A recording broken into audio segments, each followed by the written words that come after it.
What's up, everybody? Happy Tuesday, I believe. I hope everybody's doing good. I just got to my computer, like I always say.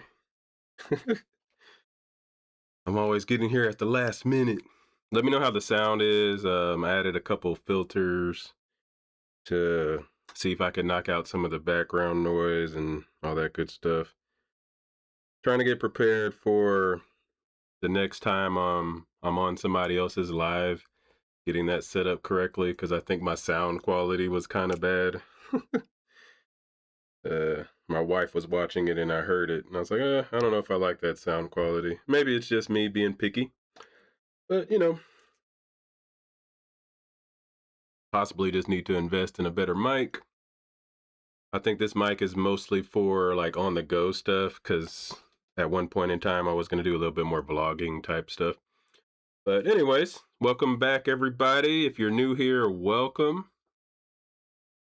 This is the place where we throw away our feelings, open our minds, and question our beliefs. That's what we're going to be doing today.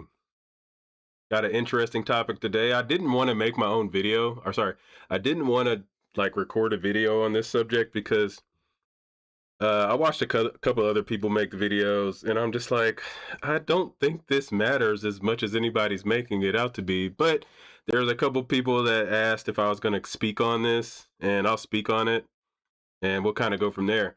So, wait, is it Wednesday? I hope it's not Wednesday, and I think it's, what day is this? Buck, why are you messing with me, man? As always, I'm Jay. Don't forget to throw away your feelings, open your minds, and question your beliefs. I don't know why my camera is looking crisp today. I swear this camera has a mind of its own. I literally just turned this on and I see how crisp this looks. And sometimes I can't get it to look this way. I don't know what the hell is going on. Like it looks crisp as hell, man. You guys get to see all my ugliness. God dang. Gotta wipe off the dust on my shirt and stuff now, because it's like, hey, I want to say on this, This isn't dust. These are little like shiny things. So if you think this is dusty, this isn't dust. All right, I just want to say that this is like little glitter. It's like glitter all over it. So just want to say that isn't a bunch of dust on my stuff. All right. Oh crap! I forgot to put some water in there. Um, crap. It might be all right. We'll see. It's got a little incense thing in there. I dropped some incense in there, and I don't have. You're supposed to put some water in it. Maybe my wife will come up here and bring me some water. But anyways, how you guys doing? I'm Jay. Um, what we'll do is people can still call, but I guess at the beginning, what we'll do is I'm gonna pull up this video of this guy named Joe. I will say I only heard of this person from the Matt Dillahunty and Alex O'Connor and him all talking about what evidence is. And so I literally had never heard of this person before I saw him speaking with Alex O'Connor, and they were kind of making fun of Matt a little bit, um, kind of misrepresenting what he was saying. I was really actually surprised about Alex doing that. It was a little weird to me. I don't know Alex either, so I probably shouldn't even talk of like I don't know him. Maybe I shouldn't call him Alex either. I don't know either of these people. So it's just interesting to me because every time I had heard Matt say that testimony isn't sufficient or good evidence, so anyways, they were kind of talking about that, and that's why I know this guy. And you guys heard me speak before. I already thought he was a Christian. Really, I really did. I already thought he was. So when I've seen these videos talking about he converted, I'm like, what?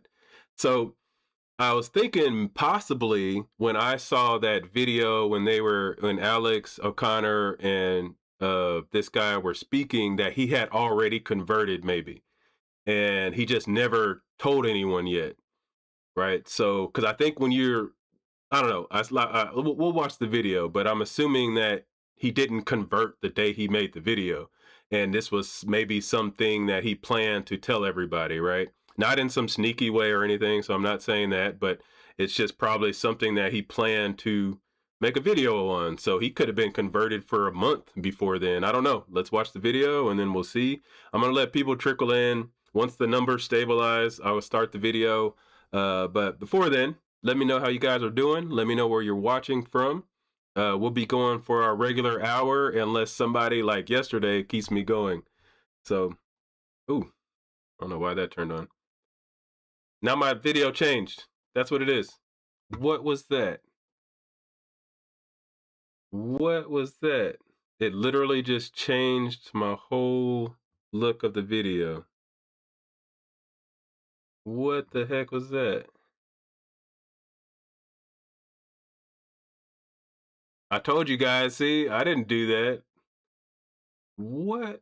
Like literally the quality of the video just went to crap compared to what it looked like. What was that? No, a light came on the camera. I use my iPhone for this. So a light came on and then the video quality just went to crap. Like I saw that and it's not crappy, but it's not as looking as good as it was, that's for sure. Huh. What the hell?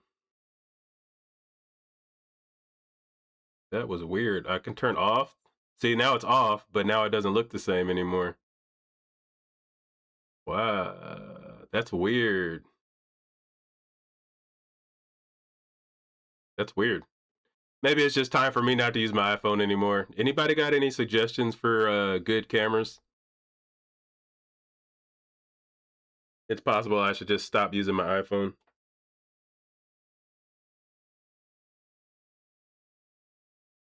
That was the Holy Spirit. Hmm. Okay. The Holy Spirit. All right. Anyways, let's get started. Um, we'll do call-ins after. It says the video was like 28 minutes, so I don't think it's going to take that long. Let me make sure I have the video up. Oh yeah, he waited to make this video. Good for him, by the way. He's got 134K views. I guess I'm about to be 35. But like I said, let me know what you guys think. I have the little poll right there currently. We got 60% that say no, 40% say yes. I would like to know why you guys think that conversions matter. And I put conversions for a reason. Did I spell it right? Make sure I spell conversion right. Yeah, conversion. I put that for a reason because whether somebody deconverts or converts, I truly don't think it matters. It just is, to me, it's more proof of how we all there's like this follower mentality inside of social creatures. So it's nothing bad about being a follower. I think in order to be a good leader, you got to be able to follow too. So I'm not calling people that follow bad, but the fact that I'm seeing and watching videos of the whole damn both more of the Christian side like celebrating, like it's that, like the celebration is so crazy. So I'm hoping that I watch this video and I find out that God's real somehow, because how can this person just convert off the same information that I already know? Right? Like, I was like, hold on, did he find out something new? And if he found out something new, why isn't like the world changing? Or is it just the same information as before? And I don't know. Anyways, let's watch it. Let's see. Talked long enough. Let me pull it up here. Let's see. I just converted. All right. Make sure I don't have nothing personal showing. Don't want y'all seeing where I live or nothing, bro. All right. Here's the video. I'm not going to make it super big screen because I'm not trying to have people tripping. Why are you watching that? You can't watch that on stream. All right, how should we do this? Let me scoot myself over. I'm actually kind of upset that my camera just looks worse now. It was looking so fresh. Like it was looking so fresh, and now my camera looks kind of crappy now. I wish I would have never seen how it looked. I'm kind of so disappointed. I kind of have OCD about that kind of stuff. Like it's very hard for me not to try to fix it right now, by the way. Just want y'all to know. All right, you guys ready?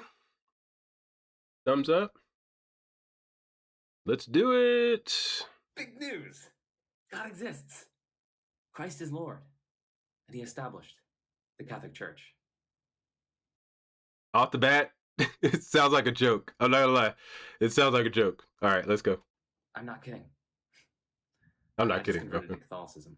Well, actually, Joe, you're just a revert, so that's technically misleading. My dude, conversion is a change of heart and mind. And that just happened. For those of you who don't know me, shame on you. I'm Joe Schmid. I'm a PhD student in philosophy at Princeton University, and I've been an agnostic. And I will say this. I don't know how many people will take this. I don't care about your credentials. I don't like when people say their credentials before they say something that has nothing to do with their credentials. Like, real talk. If we're talking about building a car, and then you tell me you have a PhD in medicine, I don't care. Like, what are we talking about here? Like, I don't care you have a PhD in philosophy. That has nothing to do with God. Sorry. And public critic of theism and Catholicism for quite some time. But earlier this year, that all I can bump up the volume. So sorry. Today I'm just going to share my personal journey. If you want my hours-long comprehensive case for Catholicism, stay tuned. That's coming very soon. Oh, and I also have some cool things later on in the video, so stay tuned. So, I grew up in a devout Catholic household. I went to private Catholic school from kindergarten through 12th grade. I frequented the sacraments. I prayed all the time. I was totally into Catholicism. Everything was like smooth sailing in my faith. In fact, I was like really devout until maybe around like 7th or 8th grade when I had the first wobble. So in 7th or 8th grade, my Catholic school taught us evolution. And thankfully, Catholics are totally down with science. So they're like, yeah, we can teach you guys evolution. I mean, there's like so much scientific evidence for it, and it's totally...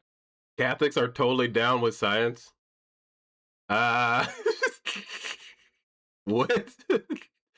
uh, Catholics will change their mind on science once it's proven, sure. But I'm pretty sure Catholics were pretty known for not being happy about science that didn't match up with God. And in recent times, they've evolved and gotten better, but that's no different than any other apologetic type of things with this religion.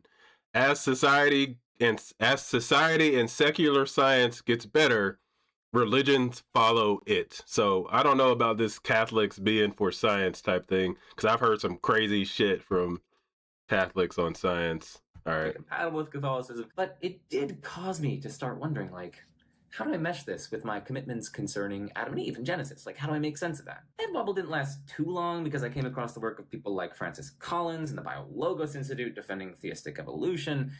And I also started appreciating that, Genesis, although there are historical elements to it, its genre is something like mythopoetry with some, theological...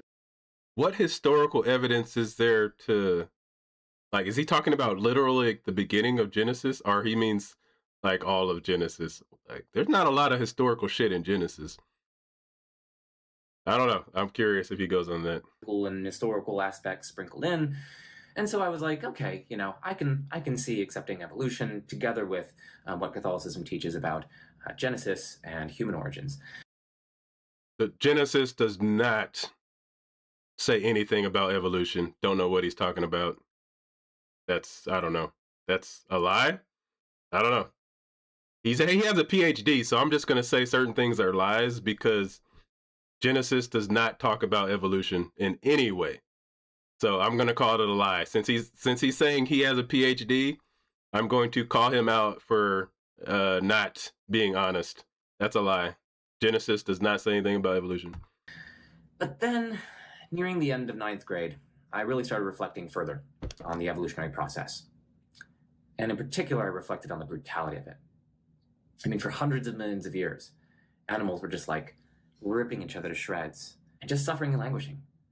And it was just so hard for me to mesh that with belief in an all-good, all-powerful, all-knowing God. This problem of evolutionary animal suffering just like gnawed at me for quite some time. It really bothered me. And, one thing led to another, and soon enough I was just like voraciously consuming debates and content online concerning theism versus atheism and Christianity versus non-Christianity and whatnot, So I was just like watching William Lane Craig debates and watching the new atheists like Sam Harris and Richard Dawkins and Daniel Dennett, etc. Right, those dirty new atheists, right. That was a joke, okay? Calma.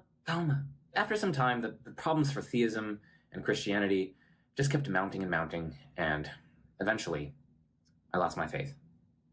All right, cool. So we got losing his faith. Now, everything that he just said, he should have very good answers for. And this is where I'm going to be very critical because I'm jealous a little bit. If he found out the truth and he's not able to share that truth with me, I'm a little bit jealous because God will not show up for me. All right? So I'm putting the cards on the table here. I'm a little bit jealous because I've asked God to show up to me plenty of times and it don't happen. So I want to see how God showed up to this man right here and if he can share it with me. It happened sometime around 10th grade. I came to conclude that atheism is true, so God does not exist.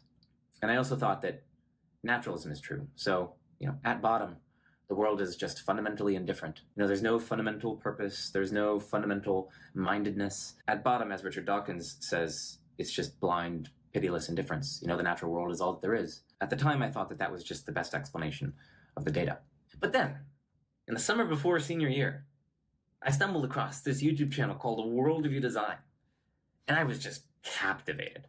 Never heard of that. I started watching these videos and I was like, whoa, these are like some new arguments for theism that I've never come across. And the host behind the channel was just like super loving, but also incredibly intellectual.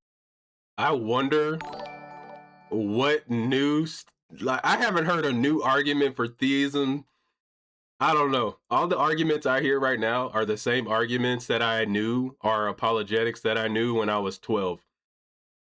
I don't know how old he is. I'm a little bit older, so it's possible that might line up in a way, but there are no new arguments for theism. That, like, I don't know. These are the same arguments that have been going on before I was born. So I don't know. Rigorous and sophisticated. So I binged watched all of his videos, and whoa, they just opened my eyes to this new world of like academic theist philosophy. So the person behind the channel, as I came to discover, was Dr. Josh Rasmussen. He's a Christian philosopher. And at the time, he was publishing a book with Alexander Poots called Necessary Existence, defending all these new and interesting contingency arguments for God's existence. And he was just like popularizing and publicizing that cutting edge work in his videos. And so, Sure. After I binge watched these videos, I was like, whoa, there's way more to theism than I thought. There are all these new and interesting arguments that seem really forceful to my mind. But hey, I still got some objections. I'm going to be pausing this a lot, so if that gets on y'all nerves, too bad. I get people in my videos saying you stop too much. I'm like, bro, that's why I'm making my video. What are you talking about? Damn it, I done lost my train of thought. All right. Hold on. Let me rewind real fast, because it's something he said. Existence. And he was just like popularizing and publicizing that cutting edge work in his videos. And so, after I binge watched these videos, I was like, whoa, there's way more to theism than I thought. Got it. Way more to theism than I thought. I'm curious what he means by that. I hope he goes deeper. But that's something that I was like, wait, way more to theism than I thought. I don't understand what that means. There are all these new and interesting arguments that seem really forceful to my mind. But hey, I still got some objections. So I reached out to this mysterious person whom I didn't know at the time. I was like, dear Dr. Rasmussen, I've recently been binge watching your videos, and I was like, I have some objections. Can you help me? And so then we just had this extensive email correspondence going all throughout my senior year. And eventually I was like, yeah, there just is a lot more going for theism than I thought. Yeah, and also, just being introduced by a professional philosopher who knew a lot more than me, who was just like utterly mogging me. I'm going to say this too, because it's also something that bugs me. There are no experts on God. Like, I will argue with anybody, PhD, non-PhD. I will argue with you. There are zero experts on God. Zero. Like, I'm so serious there. You usually won't hear me say some concrete comment like that. There are zero experts on God. It does not matter who you speak to. There are zero experts on God. That's all I'll say. Zero. It doesn't matter who you're talking to. So if you're talking to somebody like Justin, right? Very, very smart person, knows the Bible very well. He's an expert on the Bible. There is no person on earth ever that has been an expert on God. Like, that doesn't make sense. It doesn't matter who you're speaking to. They're not an expert on God. Intellectually, just revealed to me that I think I'd prematurely judged the question of whether God exists. And so as a result of coming across these new arguments and dialoguing with Josh, I was like, okay, I can no longer maintain my confident naturalism. I think I should suspend judgment on the question of whether God exists. So I should neither believe that God exists nor disbelieve. And, the evidence at the time just seemed to me maybe roughly counterbalanced. Maybe it's difficult to tell which way the evidence points. But as a result of all this, I became a kind of settled agnostic, maybe somewhere around the end of 12th grade. And that state of agnosticism kind of just like stayed. I will say this, and this isn't to do, like, I get he's saying his age. I think scientifically we know that you're not really developed at age 12. So it's almost like I kind of don't even count as when I was 12 and say I was like a believer as much, because my brain hadn't developed all the way. But by the time I was into my like late teens, early 20s, I still was a believer and stuff like that. But I don't think at 12 you're capable of knowing these things. And I could be wrong there, but I know science shows us that our brains aren't even close to being developed at 12. Stably persisted all the way up until grad school. But somewhere around the end of my first year of grad school, or maybe the beginning of my second year in grad school, things started to change a bit. I started coming across these like new and interesting arguments for theism that like seemed to me pretty forceful. And I also started losing some objections that I previously had to theistic arguments that I thought failed. So over the course of my first, 1 or 2 years in grad school, I started leaning towards theism. I started seeing theism, the view that the fundamental nature of reality is just like pure, limitless perfection. There's this perfect being at the foundation of reality with every perfection to an unlimited extent. I started seeing this view as a, I was arguing with somebody today. I don't understand why we have the assumption that what we would call God would have to be perfect or good. Just saying. We literally just made that shit up. We don't have any God to reference, so why does God have to be perfect? Anyways. a relatively simple, coherent, non-arbitrary, elegant hypothesis. And not just that, but a hypothesis that offers a unifying explanation of a vast and diverse array of otherwise highly striking data. Data that other hypotheses either have to explain piecemeal or do a very poor job at explaining or have to take as brute facts. And so, this kind of meta argument for theism that, on the one hand, it seems to be a relatively simple, elegant, coherent, non-arbitrary hypothesis, and on the other hand, it provides this, wonderfully unifying explanation of a vast and diverse array of pretty, strikingly fortunate data. I started leaning towards theism. It does not. What data are we talking about? Well, there's too much to explain, and I explain it all in significant depth in my comprehensive case for Catholicism that's coming out very, very soon, so stay tuned. Stay finely tuned. Come on, that was a good... I know he may be joking, but that's weird to me. This is so serious. If he really found God, right? I don't understand why there's joking. And I know some of y'all are going to be like, hey, Jay, you're being too serious. But no, this is a serious thing. You're literally saying you found God. I don't know. Maybe even theists don't realize what they're saying. And maybe even though I'm a non-believer, I care so much about this more than actual believers. If I guarantee you, if tonight I saw God, I'm not making jokes. I'm not lying to y'all. If I see God tonight and I'm coming back to y'all, I'm not making jokes, man. I'm so serious. I would be so serious. There's no jokes involved with this. I don't understand. It's weird to me because it makes me believe that people don't really believe like they say they believe. If God is real, I don't think people really understand what that would mean. There's no joking. If God is real, there are no jokes. I don't know. And maybe I'm not being too serious. I'm not being serious enough. If the God that he is saying that he believes in is real, why are you laughing? What's funny? What's funny? There are literally billions of people going to hell and burning. What is funny? Real talk, what is funny here? I don't get what's funny, unless you're not being honest. That's all I gotta say. Unless you're just not being honest. But just to give you a glimpse into some of the data that really started pulling on me, I already had in the background, a decently high confidence that there's some kind of necessary foundation to reality. So some kind of ultimate reality that could not have failed to exist. And I at least lean toward that view on the basis of the various contingency arguments that I mentioned earlier on from Alexander Proust and Josh Rasmussen and various other philosophers like Rob Koons, etc. So I already had that in the background. And then the question was, well, what is this being? Well, maybe let's examine the character of its effect. And when we look at the character of its effect, it's just utterly saturated with extremely fortunate coincidences that had to happen just right for basically anything interesting or valuable to occur in the world. So it's striking to begin with that there are any laws of physics at all. But let's suppose there are. Even then, it's pretty surprising that those laws of physics have constants that even have life-permitting ranges to begin with. After all, we can imagine... It's called winner's bias.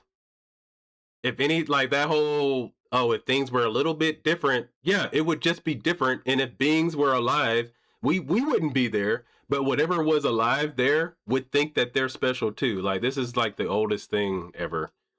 Yeah, it's winner's biased.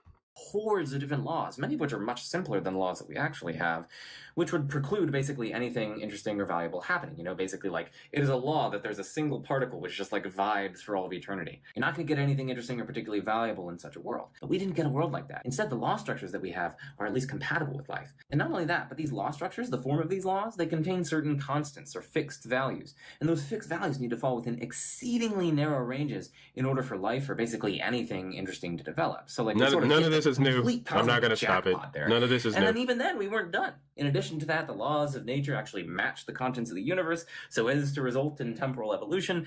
And then even when you get temporal evolution, it's surprising that conscious subjects evolve, because we can imagine a world which is physically just like ours, but where consciousness doesn't exist. And so it's actually quite striking that consciousness exists. And not only does consciousness No, you cannot imagine a world where consciousness doesn't exist.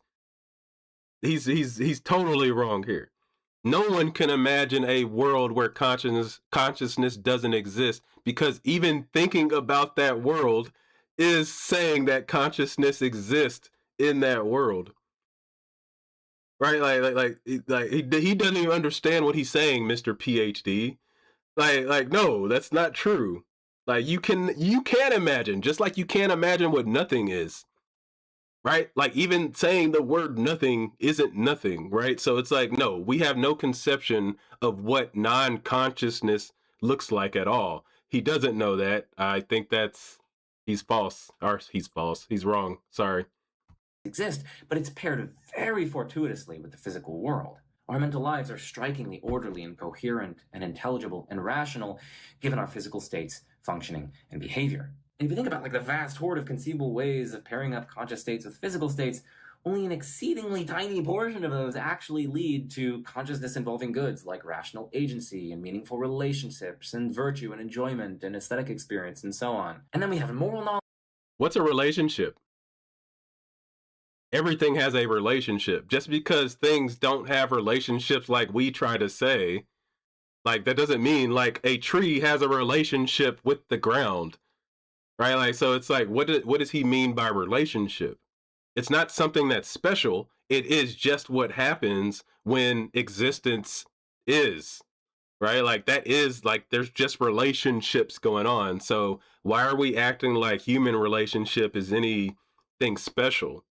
No, there's just relationships going on, period. So I'm not liking this, guys. Sorry. And it's really difficult to see how that could be the case under naturalism, because the moral facts don't explain our moral judgments under naturalism. And then we also have a priori knowledge that a bunch of different people are experiencing God. They have religious experiences, and then beauty is just saturating the world.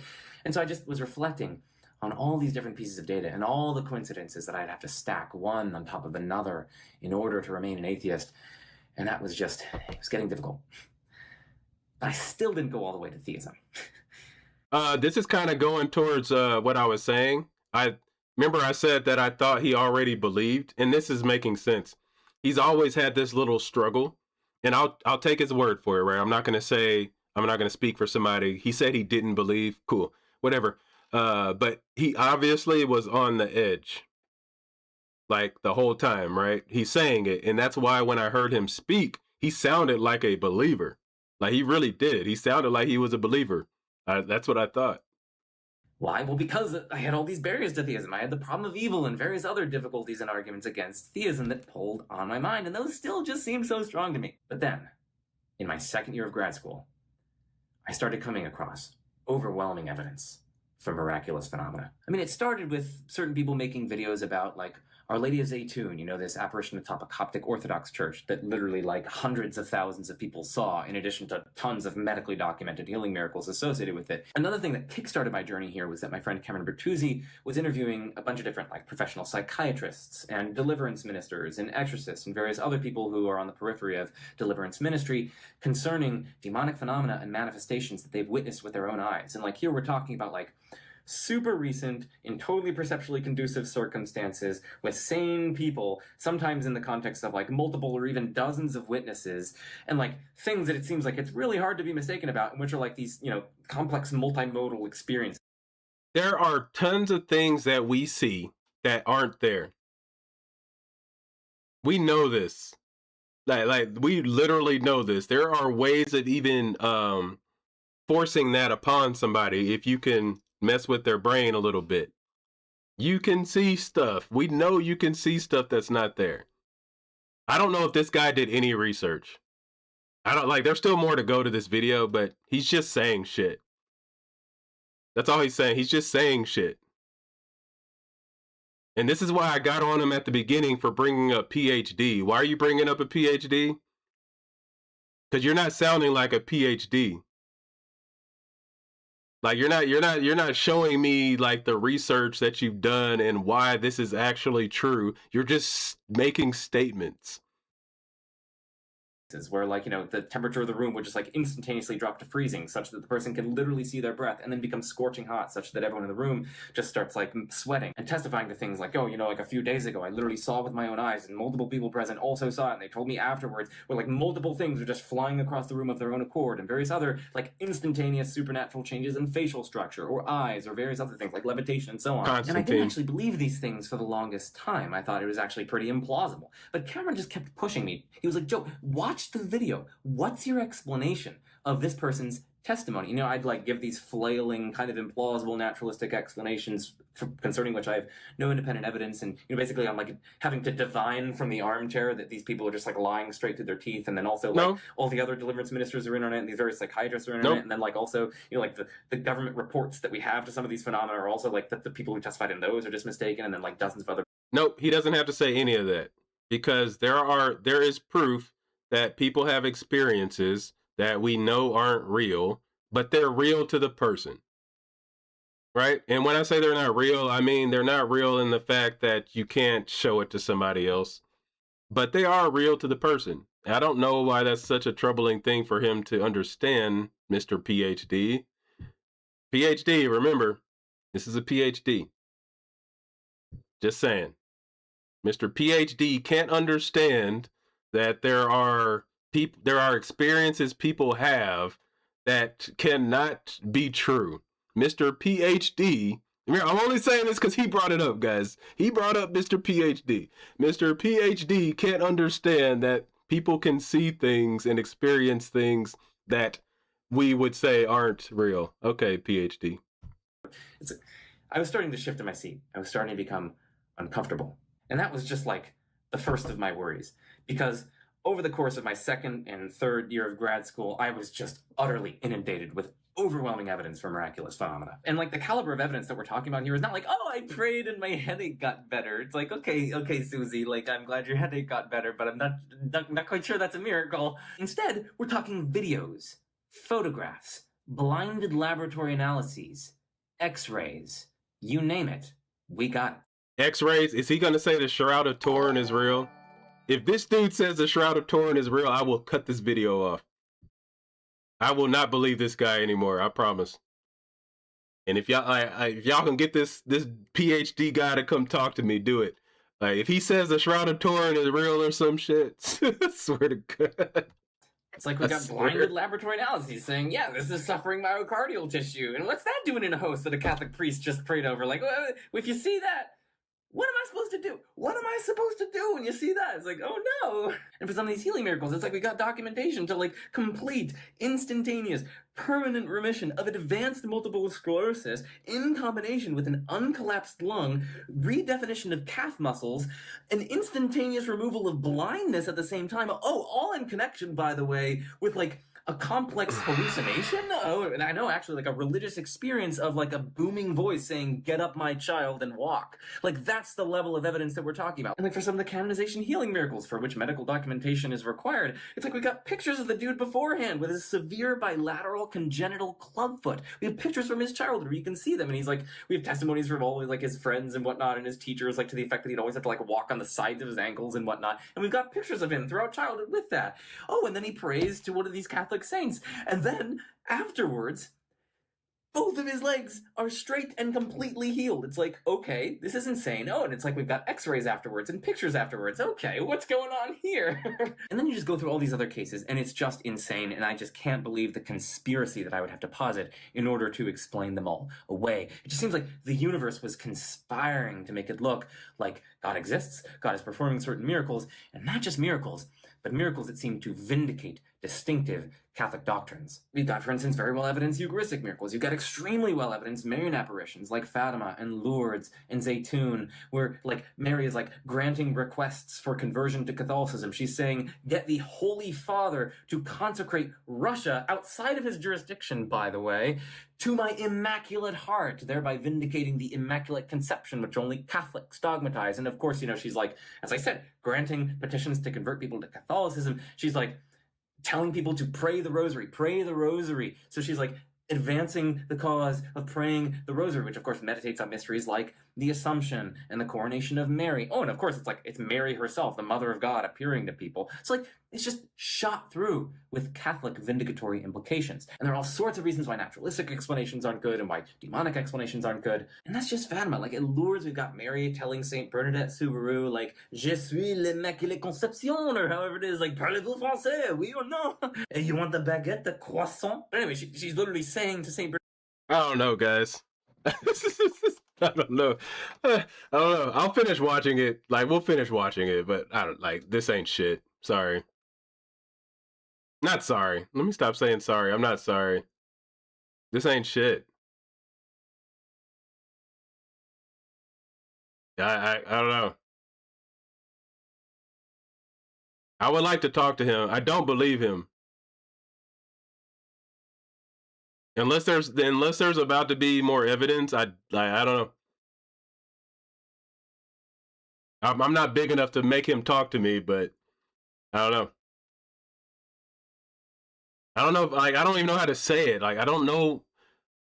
I have to believe him, but I don't believe the reasons he is saying. Like, I don't believe that, because he's not saying any reasons why he started to believe these things. These are all the things that I've heard as well, except I asked questions. Excuse me, sorry. I asked questions about those things and asked for evidence about those things. He's just stating them again. He's not saying like, hey, this is why this used to be false to me and now it's correct.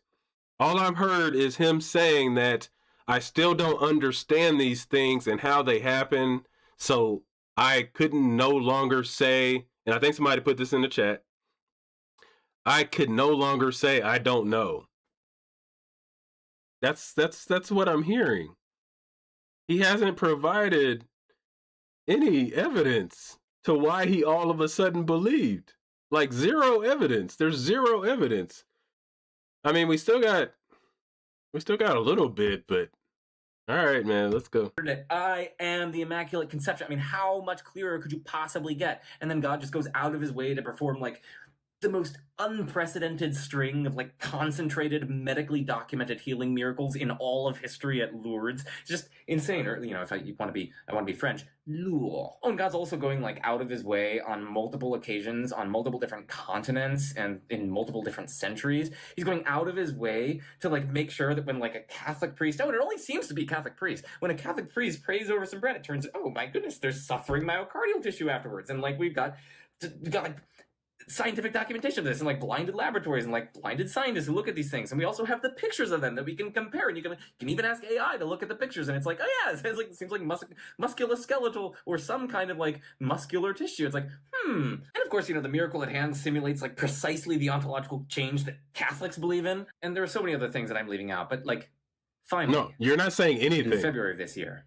not saying anything. I sit down with Ethan Muse for like 4 hours to talk about the overwhelming evidence behind St. Padre Pio's mystical charisms. Like, we have doctors who issue reports, like, immediately afterwards, where they're like, yeah, and they're describing in, like, tremendous detail their observations. Like, yeah, he literally palpated his hands and his feet. And, like, he's, like, describing, like, yeah, I felt a palpable void in between his hands, and it was separated by thin membranes on both sides. Oh, and another doctor on an earlier case. Oh, by the way, I think we had enough of the poll. We are going to take calls. I actually want to talk to people about this one. I'm not going to lie, this aggravates me a little bit. So let me put up I'm going to finish this video, so if you join, you're going to have to wait. But I would like to talk to anybody that wants to talk about this. If you agree with me, it's going to be a quick one, but if you, I want to talk to people that think what he's saying means something. So click that link. You're going to be waiting until the end of the video, but if you want to come talk to me about this, I would love it. So yeah, I don't like this at all. If I was a believer, I might not like this, by the way. Was like, yeah, I examined it, and there was like a complete hole going through his entire hand, such that I could literally read things on the other side of the hand if I if I put his hand up against it. So it's like, okay, what's going on? Oh, and then he has these for like 5 decades long with a bunch of other people seeing them. We have pictures of them. We have videos of them. Tens of thousands, hundreds of thousands of people, probably millions of people saw these over the course of those 50 years. Oh, and then, like, we've got pictures on the day of his death where he has no scars despite having deep wounds for 5 decades. And of course, like, the etiology and the character of these wounds is just totally incompatible with various naturalistic explanations that you might proffer. And then that's just the stigmata. And it's like we've got so many medically documented healing miracles with him involving like the regeneration of eyes and also like this odor of sanctity. So like sometimes where he goes like, this is a PhD guy, remember? PhDs matter, by the way.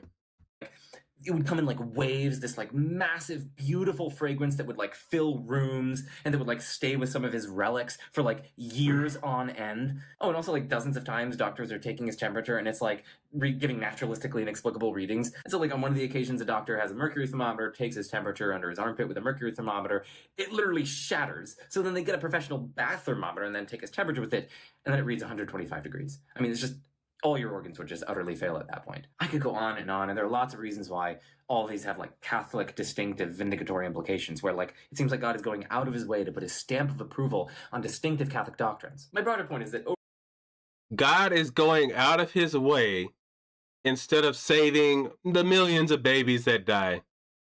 God is going out of his way instead of feeding all of the starving people. Like, this is literally disappointing to me, guys. I don't know. I'm actually disappointed.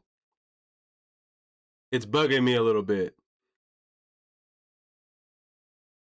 I wish we could put people on lie detectors. I wish lie detectors were real. I'd get on one too. I wish there was really a way of telling if people are lying. Not calling them a liar. I just wish there was a way. This whole video is disturbing. Like, it's disturbing to me. And it's giving me a very bad feeling. Like, I don't know. Like a nasty feeling. Like watching an infomercial.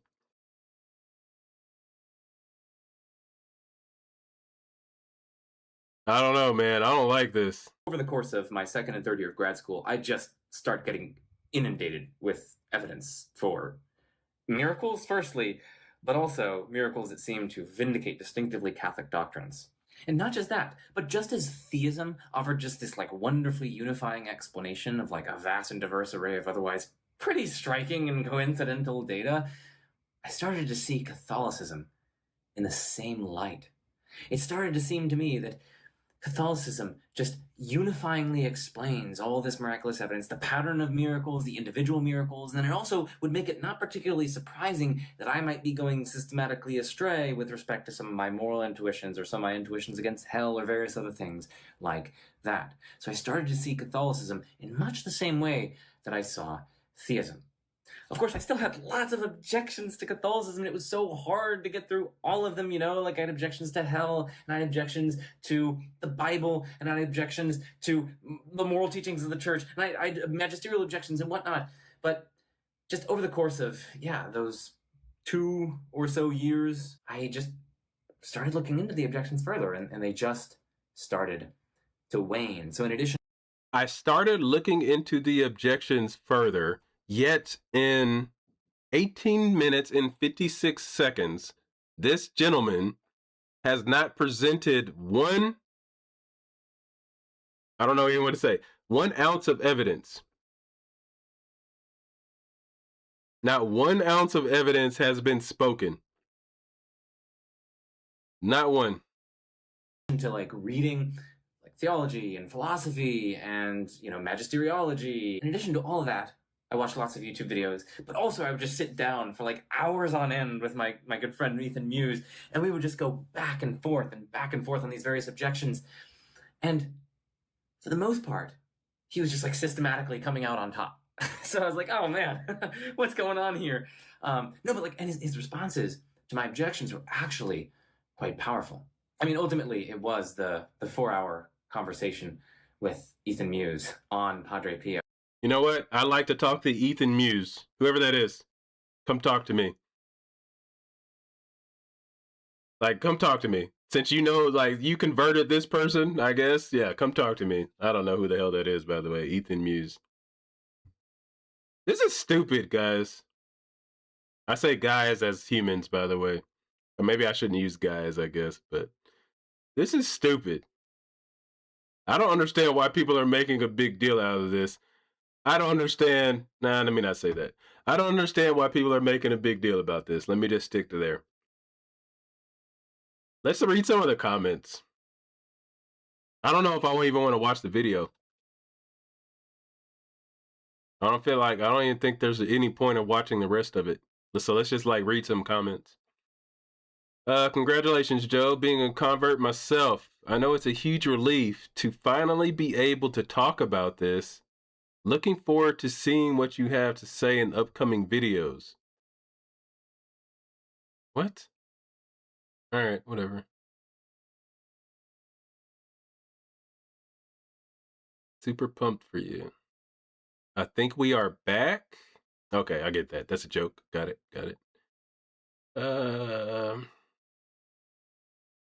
Bingo cards. Congratulations. Tom Holland. That's funny. One American Pope and this happens.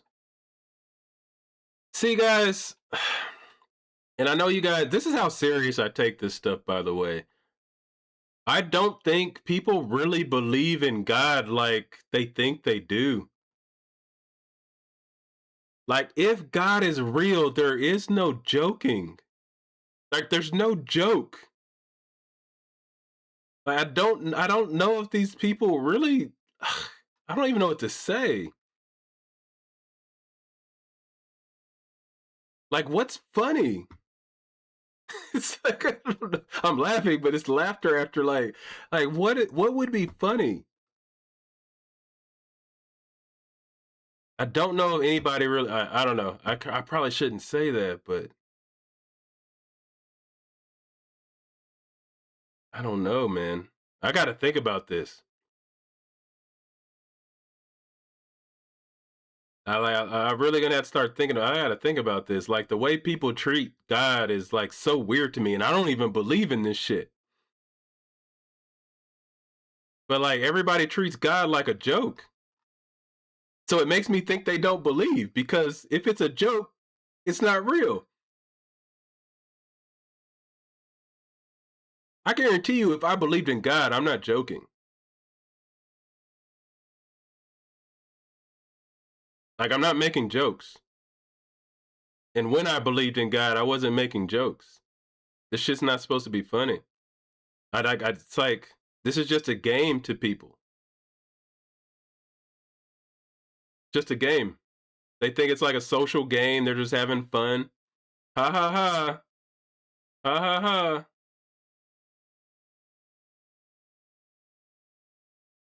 People going to hell. Ha ha ha. We're all gonna make it, guys. Ha ha ha. Everybody's going to hell. Ha ha ha. Like, what is? I don't know. This is disgusting to me. Nasty. It's nasty. I'm gonna have to think about this, guys.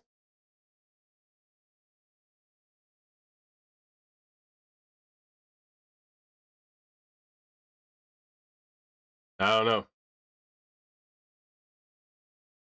I'm gonna have to think about this one. I might make some video on this, but this is disgusting to me. I'm not even a believer. That's what's crazy. This is disgusting to me.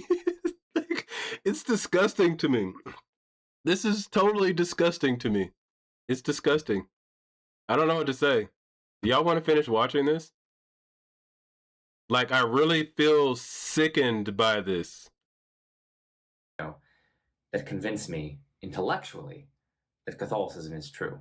I just said to myself, like, listen, I can't imagine if I died right now and I saw Christ, I can't imagine having to tell him what I'd have to tell him by my lights as a non-Catholic. And I was just not willing to bet my soul on just like not only a single conspiracy, but just like a conspiracy of conspiracies that are just like conspiring to make it look as though Catholicism is true. And so the day after that call with Ethan Muse, I did my examination of conscience, covering a decade of my life away from the faith. And then the following day, I did my general confession. Praise God. Now, I've been giving you the intellectual. Praise God. Just praise God. Oh, God. So God.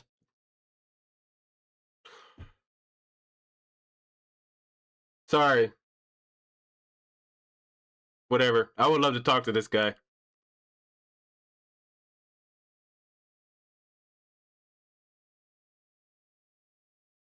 I don't know.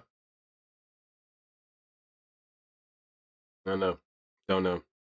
All right. Anyways, screw this person. Sorry, guys.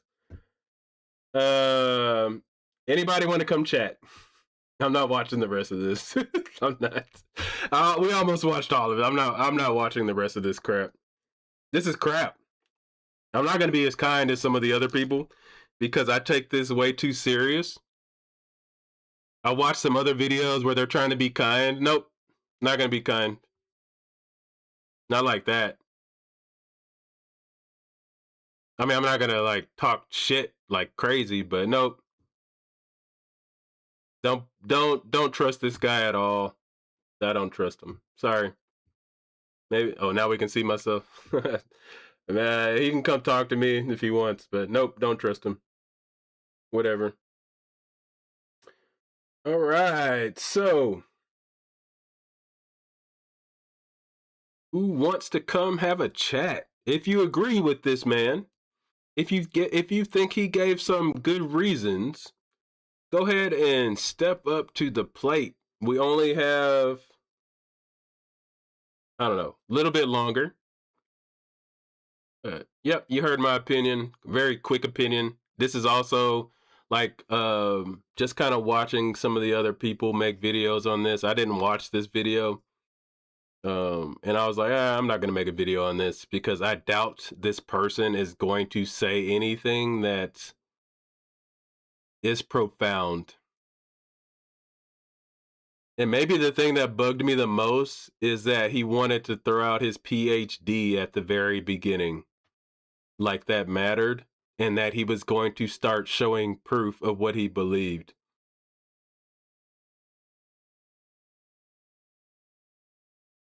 So it makes me iffy on him completely. He says, I'm so-and-so, I'm a PhD, and then literally went along for 30, we didn't go the whole route, for 20 minutes just saying claims. And this is the guy that was getting on Matt Dillahunty for saying that this is adding up now. This literally just added up for me in my brain. You know why he was getting on Matt for saying testimony isn't evidence? He just told on himself. I know I'm a little slow there, but he literally just, that's why he was doing this. That's why he made the video saying that testimony is evidence. Because he already knew this. He already knew what he was going to do. He already had converted before that video because that video was only like a month ago or a month or two ago, maybe. He already knew what he was going to do. So of course he was getting on people saying that testimony is evidence. Oh my gosh. I wish I was big enough for this dude to come talk to me, by the way. I would love to put this dude on the hot seat. Like if I would love to put him on the hot seat. Love to.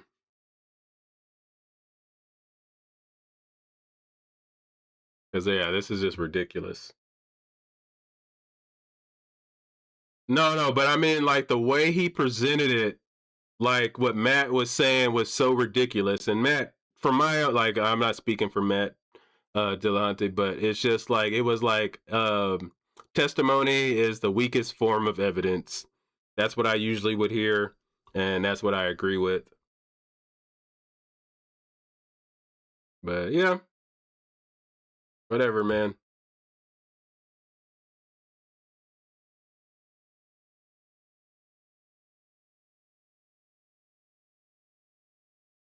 All right. We got anybody that wants to come chat about this, or should we go ahead and end it?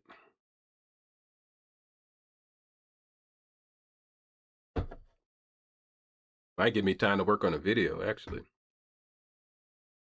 And I still need to figure out why the heck my camera was looking so crisp. And then it went to just non-crisp. Like, my camera was looking legit, man. And then it just went to crap. I made reference to the map video, back and forth and spun. Yeah. Like I said, I'm a little late, but I recognized it because I made a video about him and Alex doing the Matt thing before, and now it adds up. Yeah, thanks, Mr. Peabody. This seems very fishy to me. Even if you're a believer, by the way, you have to recognize fishiness. So just be cautious no matter what. This seems very fishy. And that's all I got to say on that. You guys are having a big ass argument. All right, I'm going to invite you guys to argue on the stage. I see you guys all arguing. Who wants to come up on stage and argue about what you're arguing about in chat?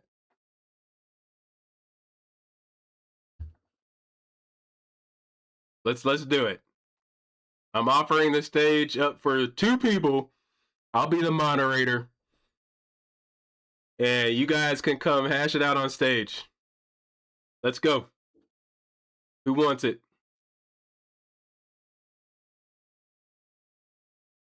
Let's go. If you're typing this much and you give me an excuse, I'm gonna time you out. Because everybody's typing a lot. So don't you dare talk about not coming up on stage and you doing all this typing. I'm about to time some people out. I'm kind of kidding. But who wants to step up on stage? Because you guys are chatting up like a I don't even know. Chatting up like some chipper birds. Hey, what up, Q? What up? Who's stepping up on stage here? Because y'all are typing like crazy. Let's go. The link's right there. I'm gonna go get some orange juice and I'll be right back. If I don't see 2 people on stage, I'm gonna be very disappointed because y'all are in that chat typing up a storm. Hey, don't go to the Discord though. Go to the Video Ninja. Go to Video Ninja for me. I need 2 people on stage. All you guys typing in chat, arguing about evolution, come up on stage. I'll be right back.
All right, we actually got two people in here. So give me a second. I'm gonna get it set up.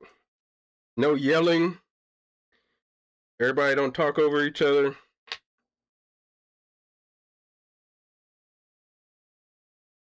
And then we will get started here. We already done with the Joe Schmid thing, or Schmidt. Like I said, I gave my 2 cents. I would love to talk to that guy. I would definitely put him on the hot seat, but he probably would never talk to somebody like me. All right, so we got two people arguing in chat. So we think we got them on stage. So let's see what the hell's going on. All right. Hello. Oh, hold up. Hello. Yo. All right. What? Let me know first what the debate is about. I don't know if the other person disagrees with me, but I'm Pyrotech, so yeah. Let's see if we're on the same side or we're on the opposite side. Wait, hold on. Are y'all on the same side? Because then this is pointless. I don't know. Let's establish that first. I'm a Christian. Okay, I'm not. So okay, all right. All right, cool. So what are we discussing so I can make sure everybody stays on topic? Yeah, I don't know. It's up to him what he wants to discuss. Do you want to talk about like ethics or something? No, I'm not good on that, bro. I'm just a believer. Okay, so why do you believe? Because I can believe. That doesn't tell. You're just telling me that you believe, but I'm asking why. Yeah, because I can. But it's not a good justification to believe in something. It is for me. I feel like y'all were arguing about something specific in chat, guys. Well, I don't know if it's the same person. No. I just came in. Oh, got it. Okay. I just came in and I heard you challenging the chat, so I was like, yeah. Oh, okay. So, all right, let's start. I think that was a fair question. And to be fair, can you not just say you believe because? We need a little bit more than that, brother. That's kind of a weak sauce. I was being lazy with my answer. But yeah, I believe because I'm a true believer of the Christian faith. I believe that there is life after death. I believe that Jesus died on the cross for our sins. I get that, but like I'm asking for like a reason why you believe those things. Don't just tell me what you believe. Tell me why. Because I believe it. Isn't that good enough? Because I read the book and I believe it. It's not. All right, hold on. Let's let him finish, and then you can ask some follow-ups. Is that all you have? It's just I just believe it, because I'll be honest with you. This is gonna be why. I'm telling you, I read the book, right, and I believe it. All right. What other books have you read? Well, I read mostly some of the gospel. No. Hold on. This is like a legit question because you said that's your reason. What other books have you read? Like, just name some books that aren't the Bible. Oh, just the Bible. Oh, wow. I still haven't heard a reason. I just heard what you believe. But that's different than why you believe. You're asking me why I believe? Because I believe that. Yes, I believe there's life after death. There's eternal life after death. Well, that's you're telling me what you believe, but you're not telling me why you believe those things. I don't know if I can give you. I don't know if I have an answer for you. Then I don't know. I know I believe. I know why I believe. I just can't say it to you why I believe. Can you tell us why you don't believe Voldemort is real? Well, because J.K. Rowling wrote him. He's a movie. He's a book. He's a what? He's a character in the book. No. You said somebody wrote him. Like, what about that person? Yeah, she's an author. Oh, so authors mean not real, or what? Well, if he made it up, then it's not real. God is also a character in a book. And can you definitively give me evidence that he's not real? Well, I just told you. I'm using your logic. You said that Voldemort isn't real because he's a character in a book. So just because we know he's a character because the author. Right, but just by using that logic, right, we know man wrote the Bible, right? And God is a character in a book. So by your logic, you shouldn't believe in your God. Well, her books are more, stories. what's the word? Is it a novel what she writes? Right. So, like, to me, it sounds like you're switching the goal a little bit now. Now you're saying it's not about the book or the character. You're hold saying, on, though. Calm down. I kind of like I match energy. So if you go up, I'm gonna go up with you. So don't worry. I'll do the moderating. But I'm not trying. That's just how I am. Yeah, but I'm just telling you, if you go up, if I hear your voice go, I'm gonna go up with you. I'm not trying to go up. I think I just got a crappy mic, so I apologize. Yeah, that's fair. All right, that's cool. Let's go. All right. Yeah, you can finish what you're trying to say because I'm trying to. That's a good question though. No, I'm just saying. So at first you said, my first question is, why do you believe? You said, well, because I can. And then after pressing you a little bit more, he asked, why don't you believe in Voldemort? You said, well, he's a character in a book. After I point out that God is also a character in a book, you kind of shift around and you say, well, now I know one book is real and one book isn't. Well, now the burden of proof is on you to show that the Bible is factual and not just made up. Well, okay, so I get what you're saying. So why I believe in the Bible, why I believe it, because I believe Jesus is real, right? I believe Jesus is real. I believe he came down, he's God in human form. He came down and he taught many people, he healed many people, and he resurrected. Yeah, that's what I believe in. That's what I believe. I get what you believe in, but I'm asking the why. Because I believe it's real. Yeah, why? I don't know. It's just a personal thing for me. Like, how do you know that? Is that a better question? It's a personal thing for me. Have you been a Christian? Let me ask you that. Are you Christian, or have you been a Christian, converted, or something like that? When I was really young, I was, but I'm not anymore. So I don't know if you really know, but well, I don't know, man. It's a personal thing for me, right? See,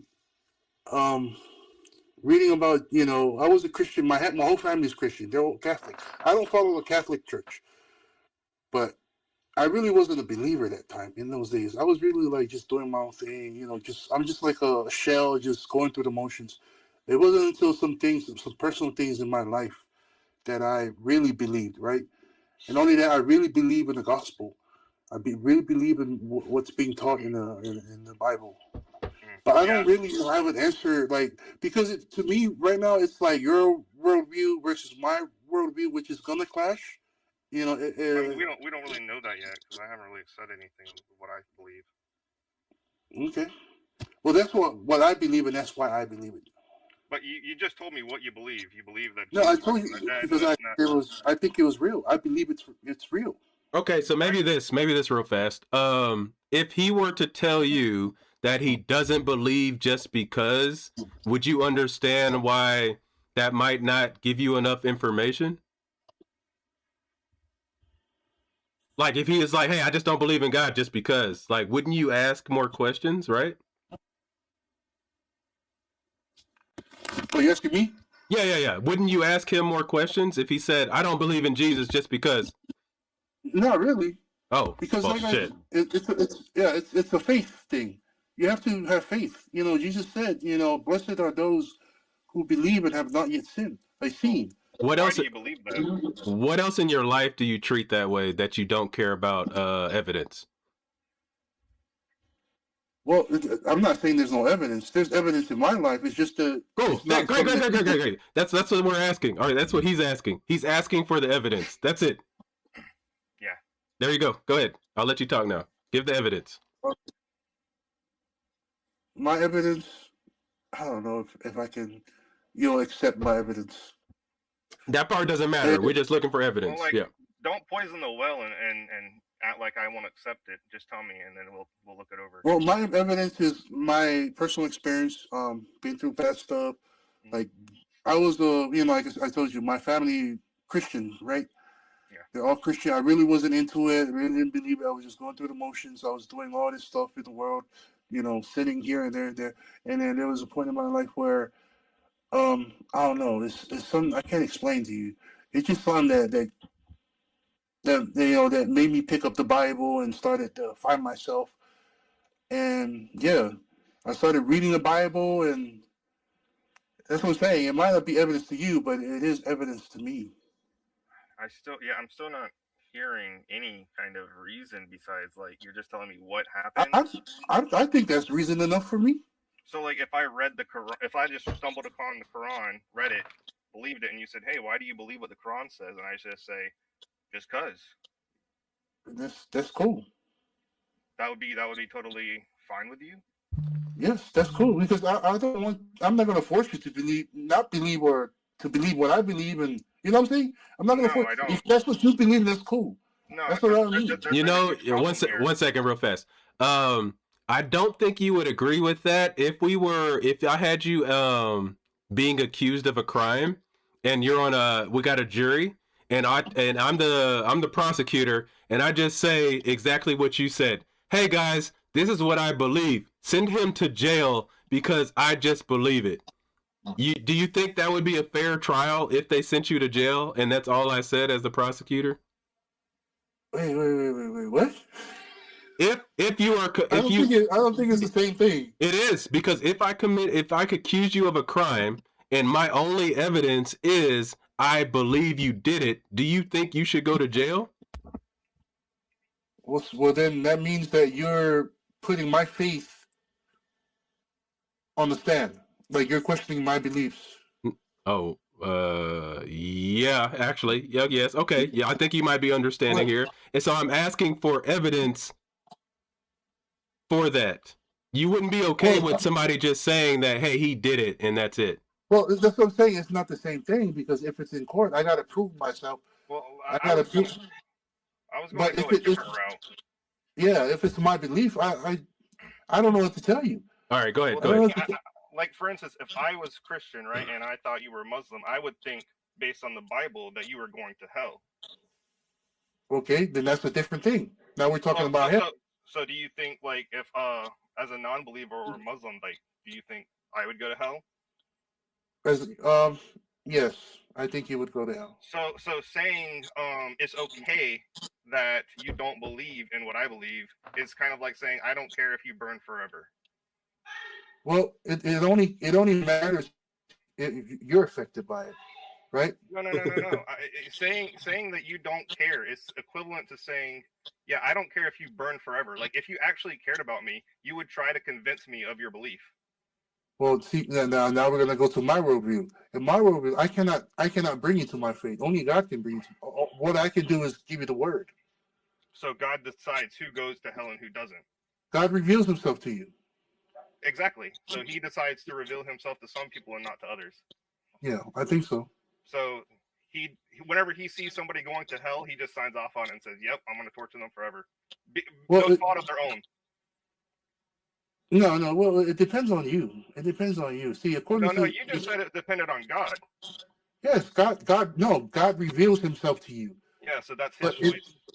Yes, but it also depends on you, because God. Let me try to make this. Yeah, that doesn't make any sense to me. Yeah, it doesn't make sense, but it does to me. It makes sense, perfect sense. Said it doesn't make sense. It does, but it does. Because remember, I'm going to admit this. I'm going to concede it. God is a contradiction. God is a walking contradiction. God is illogical.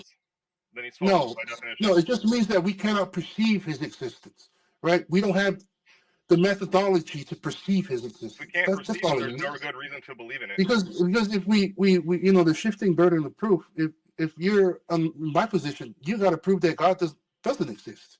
No, you have to prove that it does. I'm just not convinced. I don't know if there is or there isn't. See, that's why you guys hold the negative position. That's why agnostics and atheists, they hold the negative position. No, they do not. You are false. They're much more easier to defend, because if I can play that same game with you, I can say, hey, I can't prove you, I cannot give you evidence, for God, but can you give me evidence that He does not exist? I don't say that He doesn't exist. You see, that's what I'm saying. I say there isn't a good reason to believe that He does. That's completely different. What if you're building a straw man? What if He really wants to know the truth, though? And what if His life, like He said, what if His life literally depends on you convincing Him? How unfair No. is that you're not helping him? Like, that's Well, all I can unfair. do is give you the word. I can give you the word give of it to God. me. That's in the Bible, and I'm pretty sure you can read the Bible, right? And I I'm have. not It a I'm doesn't not make an any expert sense in to the me. Bible. I don't know if it makes sense to me though. Yeah, I'm and not I trying want to to know because why. remember, like I said, only God can bring you to the faith. So if Only it's God. up to God to save me, then I'm waiting. You have to be humble. That's the first thing you gotta I'm do. waiting. He You made me gotta be like this, humble. so I'm waiting. Humble, see, you're not humble. You can't Just just like say that. You just can't like just God say did to Pharaoh. you Just can't like just God say did you're to. not humble enough for God to reveal Himself to you. Well, that's You're not my not. fault if that's how He made me. That's I don't know what to tell you, buddy. But You're just like the just Pharaoh, walking just like around. God did to the Pharaoh, how God humbled the Pharaoh because the All right, Pharaoh hold on. he hardened his heart. All right. Yeah, he So, took away the Pharaoh's free will. yeah, exactly. Okay. No. He Yes. sealed the Pharaoh in what was already in the Pharaoh's heart. The Pharaoh No. hardened his heart, and God sealed him in that fate. No. The Pharaoh That's was what I'm going to saying. let If you the harden your heart to Pharaoh God, was going to God let will them seal you. All escape, right, He and will then cool. God seal you in hardened that his fate. heart. Hold on, guys. Hold on. Now that we have another subject, we're talking about God hardening the heart of Pharaoh. Who wants to speak first? I want to let you guys both speak for real. So, I'll like, let him speak. I want him to talk about his worldview. okay, well, you have to ask him a question then, just to be real. Yeah. Okay. Do you think? Can you prove that God doesn't exist? No. But can you give me evidence? No. He said no. Okay. Well, I don't know where to go from All there. right. I guess you answer the question. Well, no, he just gave you an honest answer, so now he's going to ask you a question, and we hope for an answer. Yeah. Okay. Again, I'm an atheist agnostic. I don't believe in a God because I don't think we can know. Right? I don't Yeah, care. I get that. I'm not saying there is or there isn't. I'm saying I don't think we currently have a good reason to think that there is. That's why I'm an atheist. Okay, I get that. So I don't go because I go to the church down the street and I don't go in there and just say, "Hey, you guys are all wrong." No, I say, "How do you guys know what you know?" That's completely different. Okay. And so I think it's fair for me to say, okay, if you claim that you have the truth, I'm asking, how do you know that? I don't know that. Okay, then why do you believe it? I don't know because I don't know. It's a I don't know either. yeah. I don't know how to explain it to you. I just believe. Do you think it's cool for God to allow both of you guys to have that, like, feeling? Like, the way, like, I agree, he's being honest. I think you're being honest, too. And the fact that you can't even explain why you believe, you just believe. He is saying he just doesn't believe because there's not enough evidence also. Is that fair of God to do that? Yeah, why is he Well, playing hide and seek with me? Well, God he reveals himself. Like let's go back to what Jesus said. Remember, his disciple asked him, "Why do you speak in parables?" Because God hides the truth from those who who should who ought not to know the truth, but only those who will know the truth is revealed to them. That's why he speaks in parables. If you know, Are you you a know. Type Calvinist? of stuff. You know what I'm saying? Sorry, are you a Calvinist? I'm not sure. No, I don't think so. What is that? What is that? Well, there's different denominations of Christian, right? Like you got Yeah. Lutheran, you got Protestant, you got Catholic, and they all have different interpretations of the Bible. But the Calvinist position is that God is this one who is solely responsible for picking and choosing who is saved and who isn't. It doesn't matter what we do or think. Like we are all fated for either heaven or hell.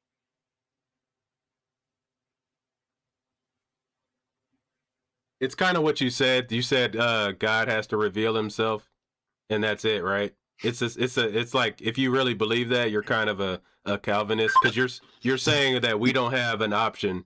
God either reveals himself or he doesn't. Yeah. Can you guys hear me?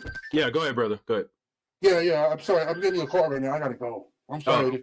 Okay, buddy. Thank you, though. Thank you. All right, bye. All right. Yeah. Who was the person you were talking to in chat? I sent that person to come, man.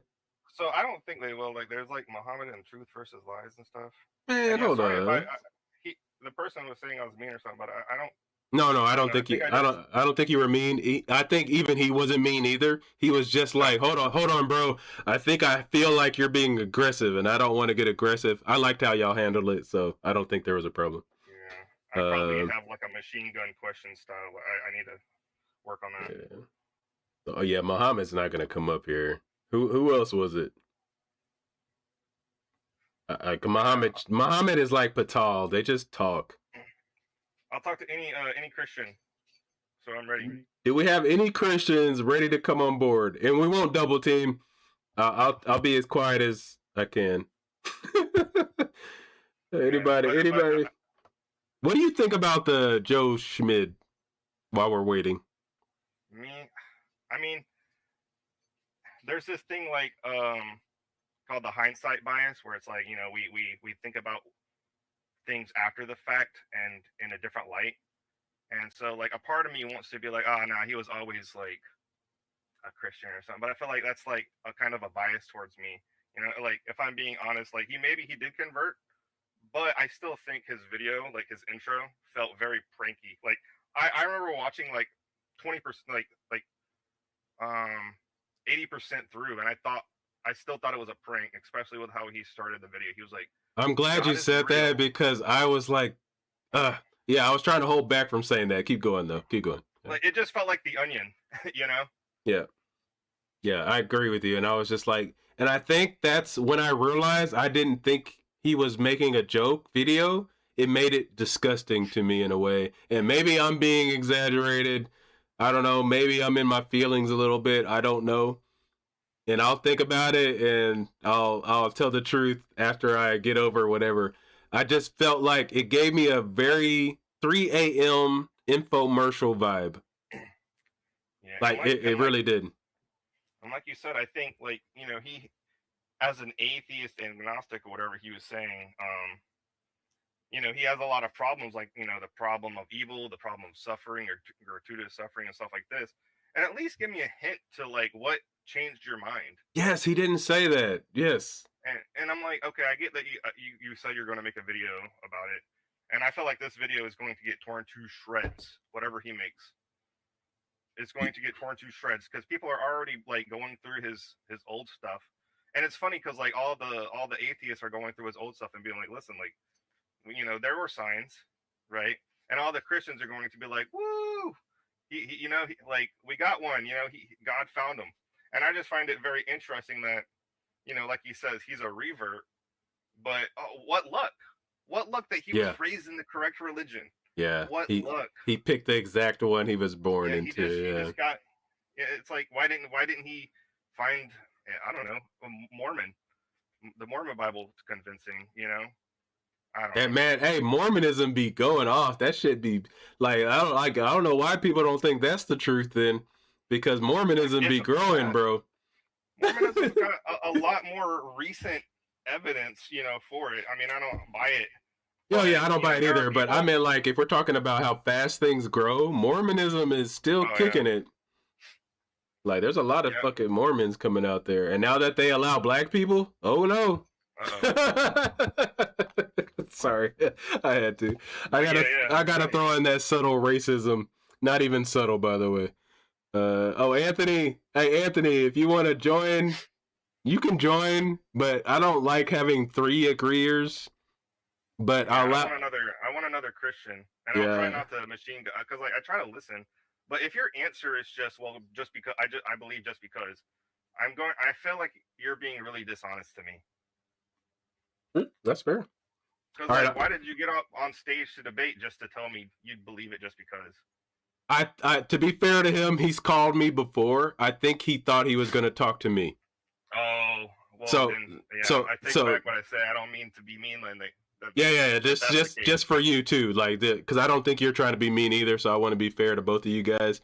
He's called me before, and we spoke before, and I think he was just excited to talk to me. He probably jumped in at the wrong time. He was that's it. Who's this guy asking all these questions? He literally admitted it at the beginning, but I was kind of talking and I confused everybody. Man, I feel bad now. Yeah. So you're good, but he got into it. I feel like he was fine. Yeah, he's fine. Hey, Anthony, if you want to jump in. Oh no, he had a problem. Hey, I'm gonna mute you for a second, Pyro, and then let Anthony talk real fast.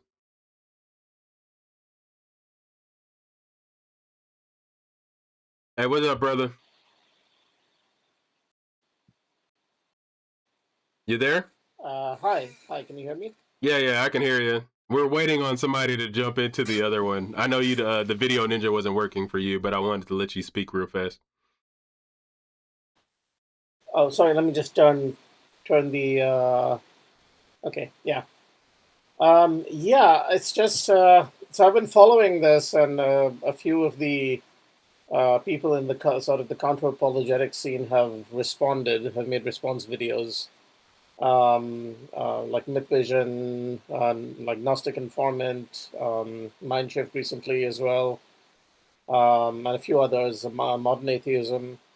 Um, I think like one I recommend a lot is Neil Sedlak, Gnostic Informant. He did a very good Gnostic Informant did a very good like takedown of like a debunking of some of these miracles that Joe is apparently endorsing, wholeheartedly. I'm ex-Catholic myself, actually, so I'm quite familiar with all these miracle claims and things like that. Uh, it's it's a thing like, can you hear me? Yeah, I hear you. Go ahead. I'm sorry, Yeah, I'm quiet. I'm just letting you talk. I know it's okay. Yeah, it's I mean, okay, actually, stepping back for a second, like the first thing that kind of makes me a bit suspicious is that he kind of had this all lined up. I mean, I saw this blog Yes. post by another like recent Catholic convert, apparently motivated by Joe earlier this year, Caleb Jackson, and he posted about like how Joe was, working on this conversion thing from like April or so, at least Yes. April. And that's what I was hearing. And Yes. yeah, I mean, I know of him, and like I know that he was kind of like an agnostic, mainly. I mean, he was a good counter apologist in the sense of like at least, at least debunking that, or criticizing like that whole Thomistic, metaphysics and everything like that. Mm-hmm. But like not so much on the scriptural side and that sort of thing, or miracles, or like that, the scientific stuff and all that. It is more like Phil Rell, philosophy of religion stuff, or just philosophy, metaphysics, that sort of thing. Yeah.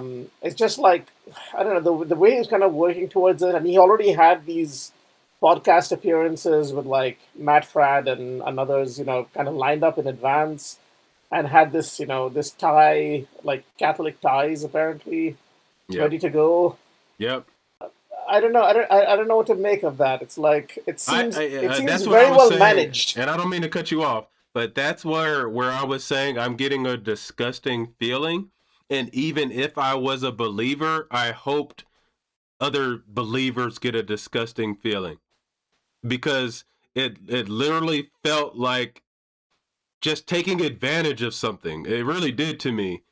I would love to talk to him. I don't think I would ever be able to. Like I said, my channel's not big enough to make a dent, but it's just like I would love to put him in the hot seat. Like I really would. I would question the shit out of him. Like I really would. Okay. I would question him so hard. And I don't know, man. What I don't know. Keep going though. I'm Even sorry. like even the the way he framed, like the way he titled his video, and the post and everything, like he wrote "Embrace Rome." That is such a larper thing to say. I mean, that's like these shitlords, these Catholic shitlords with whatever, some kind of medieval Catholic art on their profile pictures, Mm-hmm. LARPing, traditional Latin mass stuff and all that. It's a very LARPy thing to say. Yeah, it's just, it all comes across as like very very kind of meme and media optimized, Yeah. if you know what I mean. No, I get it, and that's the vibe I got. I was hoping that I wasn't the only one, and it's just like, because I watched Myth Vision too, and then I watched God dang, what's his name? His name's Brandon, but I forget his channel. Do you ever watch him? He's bald. Mindshift. Mindshift. Thank you. Yeah. So I watched him, and I was like, you know what? Like I like Brandon a lot. He's kind of like my vibe, where he's kind of just chill. Mm-hmm. So it's just like I watched him, and I was like, yeah, I'm gonna talk about this. I don't know him, by the way, but yeah, I watch his stuff. Like I know that at least getting into the reasons he claims converted him. Neil of Gnostic Informant has done a pretty good job of like at least demolishing that whole like Saint Maria Goretti thing. Yeah. The like all these other like miracles of levitation and exorcism and all this stuff. I mean, the thing is like all of these have come through. They're all transmitted to us in Catholic heavy societies by the Catholic Church, and these relics are all held in Catholic control. They're not like just given out for critical examination and stuff like that. The accounts and everything all come through the Catholic Church. They won't do like hey, someone's going to be exorcised. Anthony, Yeah. I'm so sorry. I just had somebody else call in. I gotta worries, I gotta make sure. Thanks, brother. I'm happy to fill in time on that. Thank you. All right. No worries. Yeah. Okay. Bye. Hey, hello, welcome. Hello. How you doing? Can you hear me? This is good. How are you? I'm good. I can hear you. Let me turn you up a little bit. We have two people here. I want to make sure. Did you want to speak with me, or were you calling to speak to Pyro? Oh, you, I guess. Okay, me. Okay, that's fine. Hey Pyro, just a second, just in case. I'll just. All right, thank you. All right, what did you have for me? Oh, you asked me to call in because I was the one who said I have encountered demons. Oh, you encountered. Oh, okay. Hold on, real fast, because I'm not gonna front here. The sound is pretty bad. Is there any way we can like get to a quieter place? I really do want to talk to you though. Hold on. Okay, it got quieter. Can you say something again?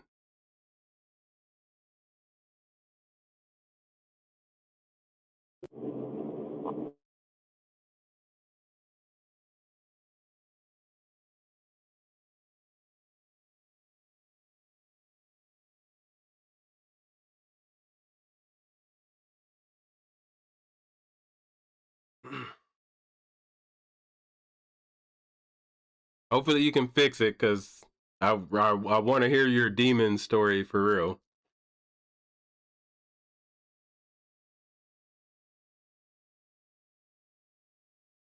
And it could be because you're in a car. I'll be honest. I know somebody else just stepped in. I'm going to mute you, so hold on. I'm going to give our first person a chance. So just stay here, and then oh wait, you called in another one. Oh, hold up. You're the same person. Hello?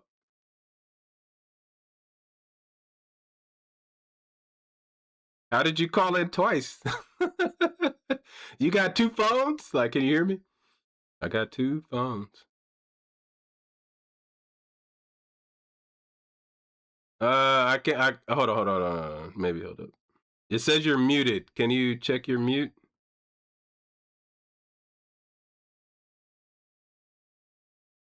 All right. Muted. Yeah, I'm sorry. I can't hear you. I heard you on the other one, but I can't hear you.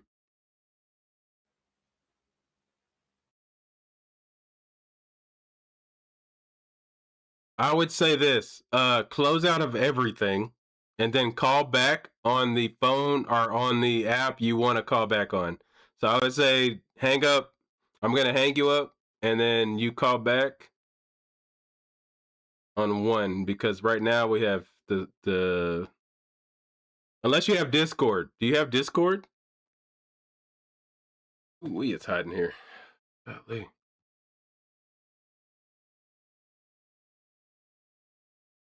Yeah, let's hang you up, okay?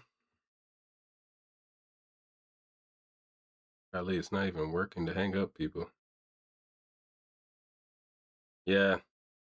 Dang, I thought we had somebody. All right, hopefully you can fix your stuff. I'll wait on you because I definitely want to hear anybody that says they've seen demons before. So Yeah, that would be some crazy. I have a story. While we're waiting. So, as you guys know, that I am a tester. I test everything that's like, it's probably bad. It's probably bad. I will test anything.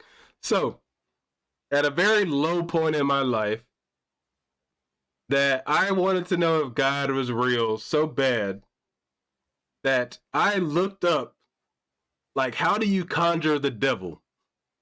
No joke, not lying. This is a real story.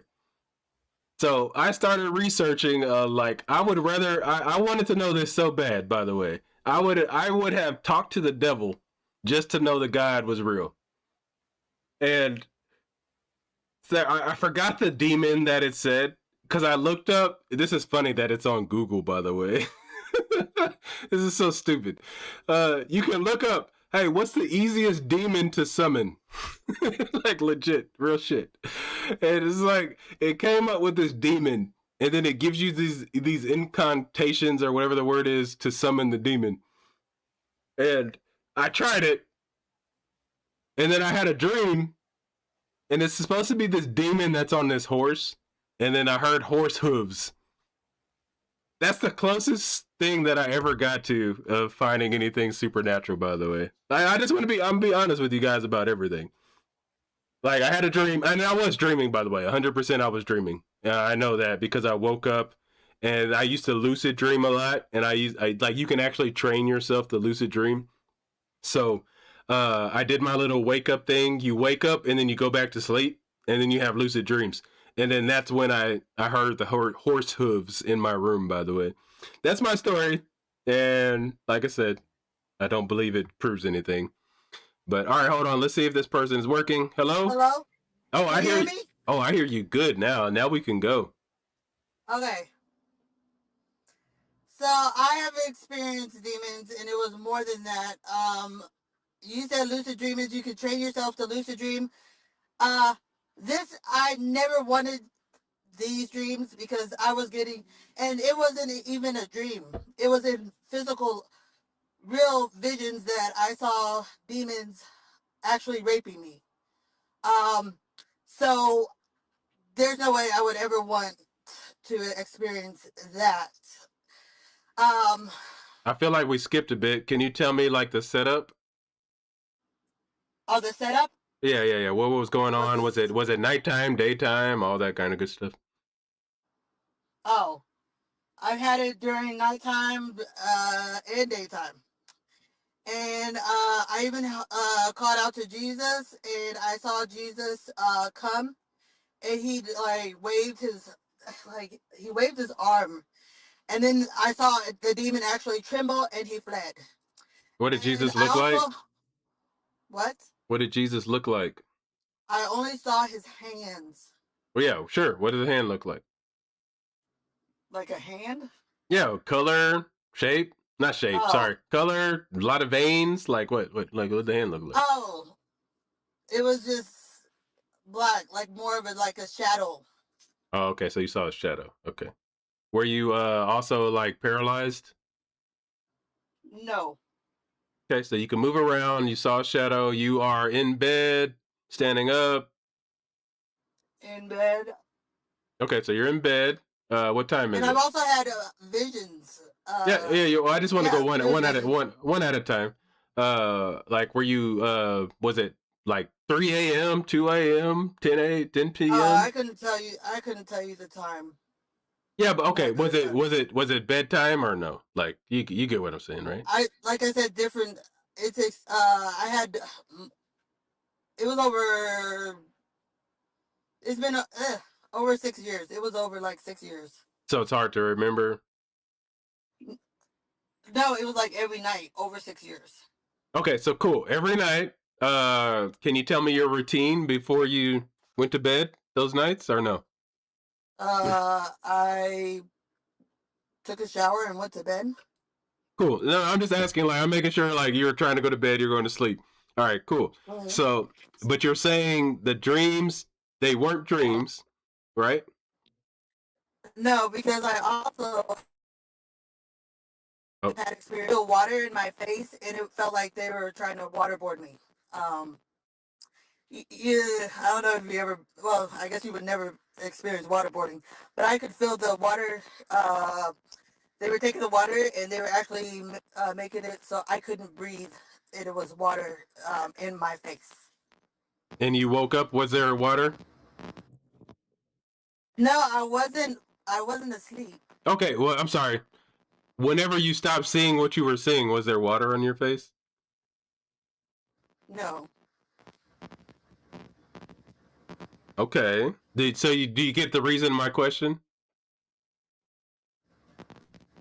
No. Okay, cool. No, I'm glad you're being honest. Like, I'm not trying to be funny here. So the reason I'm asking is because I'm trying to distinguish between like something that I would see. Like, say I walked in the room and I just saw you reacting to something. Would I have seen anything, or would I have thought you were just laying there? Does that make sense? Like, as an outside person looking at you, would I have seen water on your face? You're cutting out too, so if you're talking, you might be a bad spot. Yeah, you're still cutting out. Yeah, I'm sorry. You're cutting out pretty bad. I think you might just be in a bad signal area. Can you hear me? I hear you, but it's not good enough. I'll be honest. It looks like you got in a parking garage or something, right? I can see the background. So, it's like maybe it's just a bad area.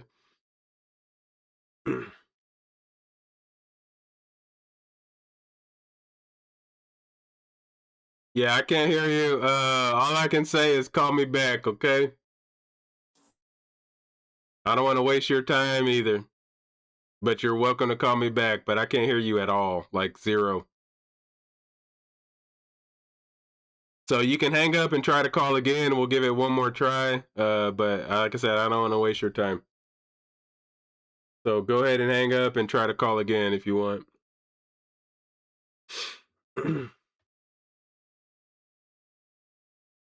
Yeah, sorry, can't hear you.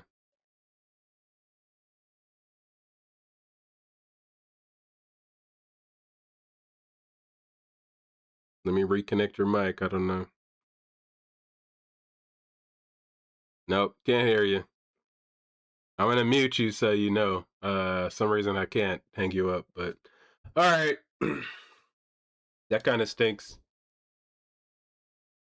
I would have liked to hear the story. Let's see here. Definitely been some interesting.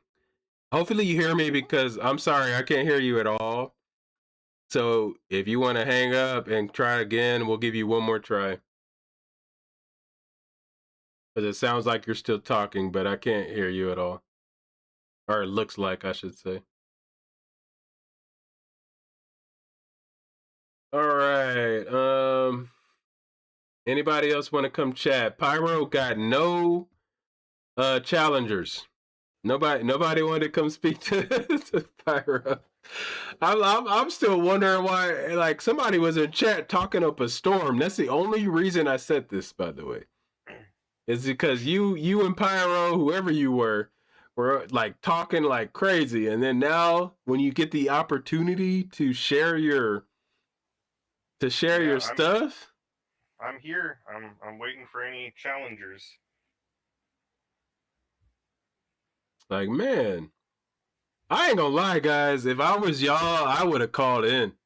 That's me. That's why I make my own damn channel. Is because I like to talk to people. So I was like, Yeah. I'm just gonna make my own damn channel. It's like Well, Lee. it's like I was saying, it's like if you honestly believe that like someone's soul is on the line, isn't that like the most important thing to do to try and save them? Mm-hmm. That was me, and I think I got on a lot of my friends' nerves. I lost a lot of friends both ways. When I was a believer, I lost friends, and then when I was a non-believer, I lost friends because I'm the type of person that I literally just seek the truth. I don't like that's it. I want to know the truth so bad. It's so bad. All right, she's back. All right, let's see. Hello. We got one more caller, so I'm gonna give you one chance. You're muted, so go ahead and unmute. And we're gonna give you one more shot, and then I got somebody else that wants to talk. All right, so go ahead. Let's see. Yeah, I'm so sorry, sweetie. It's pretty bad.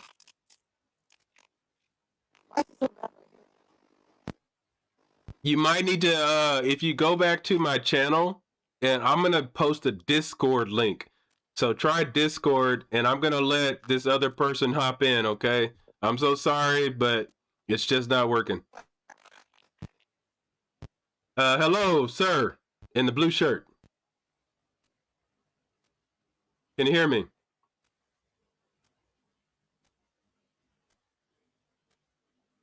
Hello. I don't hear anything. Blue shirt and glasses. Yes, can you hear me now? There you go. Yeah, we hear you. Yeah. You hear me now? Yep, you're good. Okay. Yeah, so I just heard you say that you're seeking the truth, right? Oh yeah, I am. You got the truth? Well, when we are talking about ultimate reality, then nobody has access to that. So we cannot know with absolute certainty if there is a God or not. All we can do is using abductive reasoning to the best explanation. So that's the question. What explains our existence best? Sure. The only reason, 1 second, sorry. The only reason I don't like the deductive reasoning is that in order to do deductive reasoning, you have to be capable of understanding everything that you're stating. And we're talking about something that probably is ununderstandable, if that's a phrase. So any reasoning that you give me is going to be from a perspective of something that could never know if a God exists. Does that make sense? Yeah, I didn't say deductive reasoning. I said abductive Oh, reasoning, which okay. is inference to the best explanation. Abductive reason. Okay, give me your spiel. Let's see. Well, actually, before that, I say why I believe that God is a superior explanation to the no God hypothesis. I'm really curious and would like to know how you moved. I heard you say that you were before a theist. I don't know if it was a Christian or whatever Christian. religion Yep. that you were a Christian. Okay, so do you have better explanations today? Are you an atheist or an agnostic? Agnostic, I would say. Well, this is interesting because normally when I press atheists hard to give any reasonable or plausible explanation in regards of origins, then they resort to, well, I don't know. Okay, that is very common. And I mean, if you do this show, then I guess you have a goal, right? And you declare yourself an agnostic. So basically you have nothing to offer. So I'm a Christian for 42 years. Let me say the offer that I have is just give you like the point of what I'm doing and why I'm doing it. That's a fair question to ask.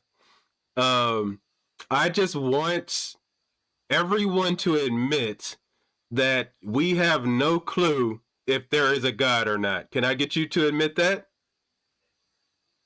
Well, I would maybe frame it a little bit different in the way that No. Right I'm asking a question exactly for the reason I'm asking it.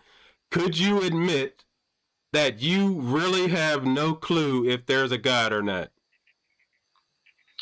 I profoundly disagree with that. Then this is why I do this, because people have such a problem with admitting things that they cannot prove. As I said in the beginning, we do not need proof to come to informed, plausible conclusions. So what's your evidence? If something's plausible, that does not mean that it's true, right? Yes. Okay, so that doesn't matter to me. The fact that something could be plausible is irrelevant to me. I literally don't care. That's why I said I care about the truth only. So if you cannot prove the truth to me, 1 second, if you cannot prove the truth to me, the only thing I would like to hear from you is that I do not know if what I believe is true. And then me and you could have a very honest conversation. If you cannot admit that to me, I do not think we can have an honest conversation. So I would like to hear from you. Could you prove God to me? Yes or no? No. Okay. So with that, your next answer should be equal to that. Does anyone know that God exists and can they prove it? Should be no. So it means you don't know if what you believe is true. Can I get you to say that? Yes. Okay, cool. Now, I think you just discredited what you had just said before. So you did admit, yes, you did, because you just said you don't know. You don't know. And that's okay. Like, I'm okay with that. Nobody knows. And I'm against anyone that says they do know. That is the point of why I do what I do. Because we have, like, to me, and I'm going to let you speak in a second. I'm going to preach for a second for you, okay? And then I'll let you preach to me. My point in this whole endeavor that I'm doing is that we have way bigger problems in society on this whole crap about people believing something that they can't prove and then trying to push it on to other people. The reason that a lot of Christians don't like to admit that they really can't prove it and they don't know why what they believe is what they believe is because they're scared of that. And it took me a little bit for you to get you to say it, but at least you said it. So I'm not going to say you're exactly like that. But even the pushback you gave me, knowing that the answer is that you can't prove it, is, to me, the problem with our society. It is okay to admit that you don't have any good reason for believing what you believe. People do that all the time. I didn't say that. I didn't say that. Can you prove That's it? an entirely different thing. So you are mixing up things. No, I think I have no. excellent reasons to believe can you what prove I it? believe. Can you Now, prove it? well, Can you prove it? Okay, so can I talk now? Can you prove it? I listened to you carefully. Yes. I promise you I'm going to let you talk. I really do promise you. Can you prove it? Okay, so... yes or no? Can you prove it? Wow. No, wow, are you letting me speak brother, or shall I leave right away? Look, either we can have a dialogue where you let me I promise help or not. I promise you you're talking to a person that really will let you continue. So don't like I know you've seen other shows. This isn't it. I will really let you speak. I just need you to answer that question. Can you prove what you believe? Didn't I answer it to you? And it's no. Okay, cool. So go ahead. Thank you. So why do you repeat your question? I want it to be clear. I want to make sure I understand you. Okay. So can I speak now? Go ahead. Are you good now? Can I speak now or not? Calm down because and go ahead, man. Just to hear you monologue, you speaking all the time, interrupting me at the first sentence. No, or not? Nobody else jump in. You are nobody else jump in. Talking me nobody else. No, actually, I was. Actually, you're wrong because I was actually stopping somebody else. By the way, so it wasn't you. So, anyways, he left. Anyways, next person. Okay. Anyways, all right. If he left, that's fine. Next person, what you got, bro? Oh, hey. It's on you. Yeah. It's you now. Go ahead. How you doing, bro? I'm good. I literally was about to let that guy speak, so he just lost his opportunity. I think he doesn't know where he's at. He literally could have spoke for a while, by the way. Anyways, your turn. What you got, man? I feel you. I just wanted to talk on the Joe Schmid point. Oh, okay. Yeah, cool. What you got? Yeah. I was curious about just your I'm not sure if you have seen the testimony video or anything. Yeah, we were watching it just now. Yeah, we were. What are your thoughts? I thought it was disgusting. You thought it was disgusting? Yeah, you're legit. I thought it was like an infomercial. Somebody selling something. That's kind of crazy. Go ahead. I just answered you. I'm gonna let you talk. That's what I thought. You asked me. What gave you that impression? The very first part at the beginning, where I was like, "Wait, is this a joke?" I don't think God is a joke. If God is real, there are no jokes. And when somebody is making jokes about finding God, I think it's disgusting. Like he's literally making jokes in his video about maybe the most important thing that any person could ever know. That's disgusting to me. I think that's an interesting way to view it, because he's also coming from a worldview where it wasn't something that was plausible or real. Yeah, well, it was plausible to him because he grew up in it. I mean, not plausible, but that wasn't real to him. So, it's kind of understandable that he would take a more blasé approach, at least initially, to the presentation of what he found, even if it's like. So, can I ask you something real fast? That doesn't discredit necessarily how serious he takes it. Let me ask you this, because I think God is so weird to people. It's like so weird to me, and this is why it's weird to me. I'm not even a believer, and I think I take this shit more serious than believers do. If we're talking about somebody getting raped, do we joke? I would not. No. Right. That's my point. This is too serious to joke about. So when he's joking about it, I think it's disgusting. There are no jokes to this. Like if the Catholic God that he believes in is real, literally billions of people are going to go burn in hell.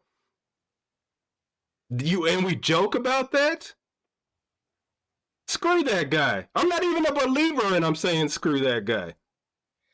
This is not a joke. This is not a joke, man. None of this is a joke. None of it is. And I think I am way more serious than half of these people that are believers. This is not a joke. Like, and people joke about this shit. I'm so tired of it, bro. Like, people joke about God like it's a joke. It makes me think they don't even freaking believe. It's not meant. Okay, so it's not meant to be even delivered in that sense. Then he shouldn't have did it, bro. He shouldn't have did it. He was. I think that even you being like even the most serious moments in your life, if you were able to tell about it, you would most. I never, when I believed, I never joked about God. Never. It was not a joke. Okay, so there are certain parts of a testimony that you can deliver in ways that are. It's not a joke, man. You're never going to convince me that God is a joke. It's not a joke. I don't believe God is a joke. Okay, so then stop condoning what he did. Stop condoning what he did. He made it a joke. It's not funny. Like, really, stop condoning what he did, brother. Stop. You're a believer. That's cool. I'm not. But why am I defending you? Why am I defending your beliefs? It's not a joke. And people stop, like Christians need to stop making it a joke. Like the way they're sitting there praising him and making it all these, like they're literally just like everybody else. That's what's disgusting to me. They're making money. They're making money off of these videos, brother. And I'm not even a believer. I'm not even a believer. And they're making money off of these videos. What I'm saying is he's not treating it like a joke. Just because he may deliver it in such a manner to make jokes doesn't mean he makes it a joke. I think those are two different things. We just said you wouldn't joke about rape like that. Is God lesser than rape? What do you mean? You're taking two different things. I'm taking two serious things. I think both are serious. Yeah, but I wouldn't. Go ahead. I'll let you speak because I spoke a little bit. Yeah, you're conflating two things. Joe Schmid knows not only his audience. Does audience? Sorry, I am going to cut you off there. Is the audience important or God important? Which one? God is important. So screw the audience. Why are you bringing up the audience? I'm bringing up the audience because that's who he's communicating. I don't care. That is my point. Then all he cares about is the money. That's why it's disgusting. No, he doesn't care about the money. So then why are you bringing up the audience then? I'm bringing up the audience is because those are the people who he has to communicate to about God. All right, brother. It's insane to me that I'm defending the God part here. This is insane to me. That's insane. Go ahead. Okay. It's not just about what you say, but it's also about how you lead your life as well. He's literally creating he's being not only open about his faith, but also he's using his talents and what he has in order to glorify God with his life in that way. So it's less about his talk and more about his walk and the way that he is conducting himself. Got it. So we should make God a joke. Got it. We should not make. Hold on. Wait. I'm saying the way that you make God not a joke is in your walk. Is joking part of the walk or no? What do you mean by is joking part of the walk? Because you're saying like I'm assuming walk means actions. So I'm saying joking is an action. So is that action okay? I'd say in as much as it comports with your walk. Keep going. I'm gonna let you explain. Because go ahead. Keep going. So if you know,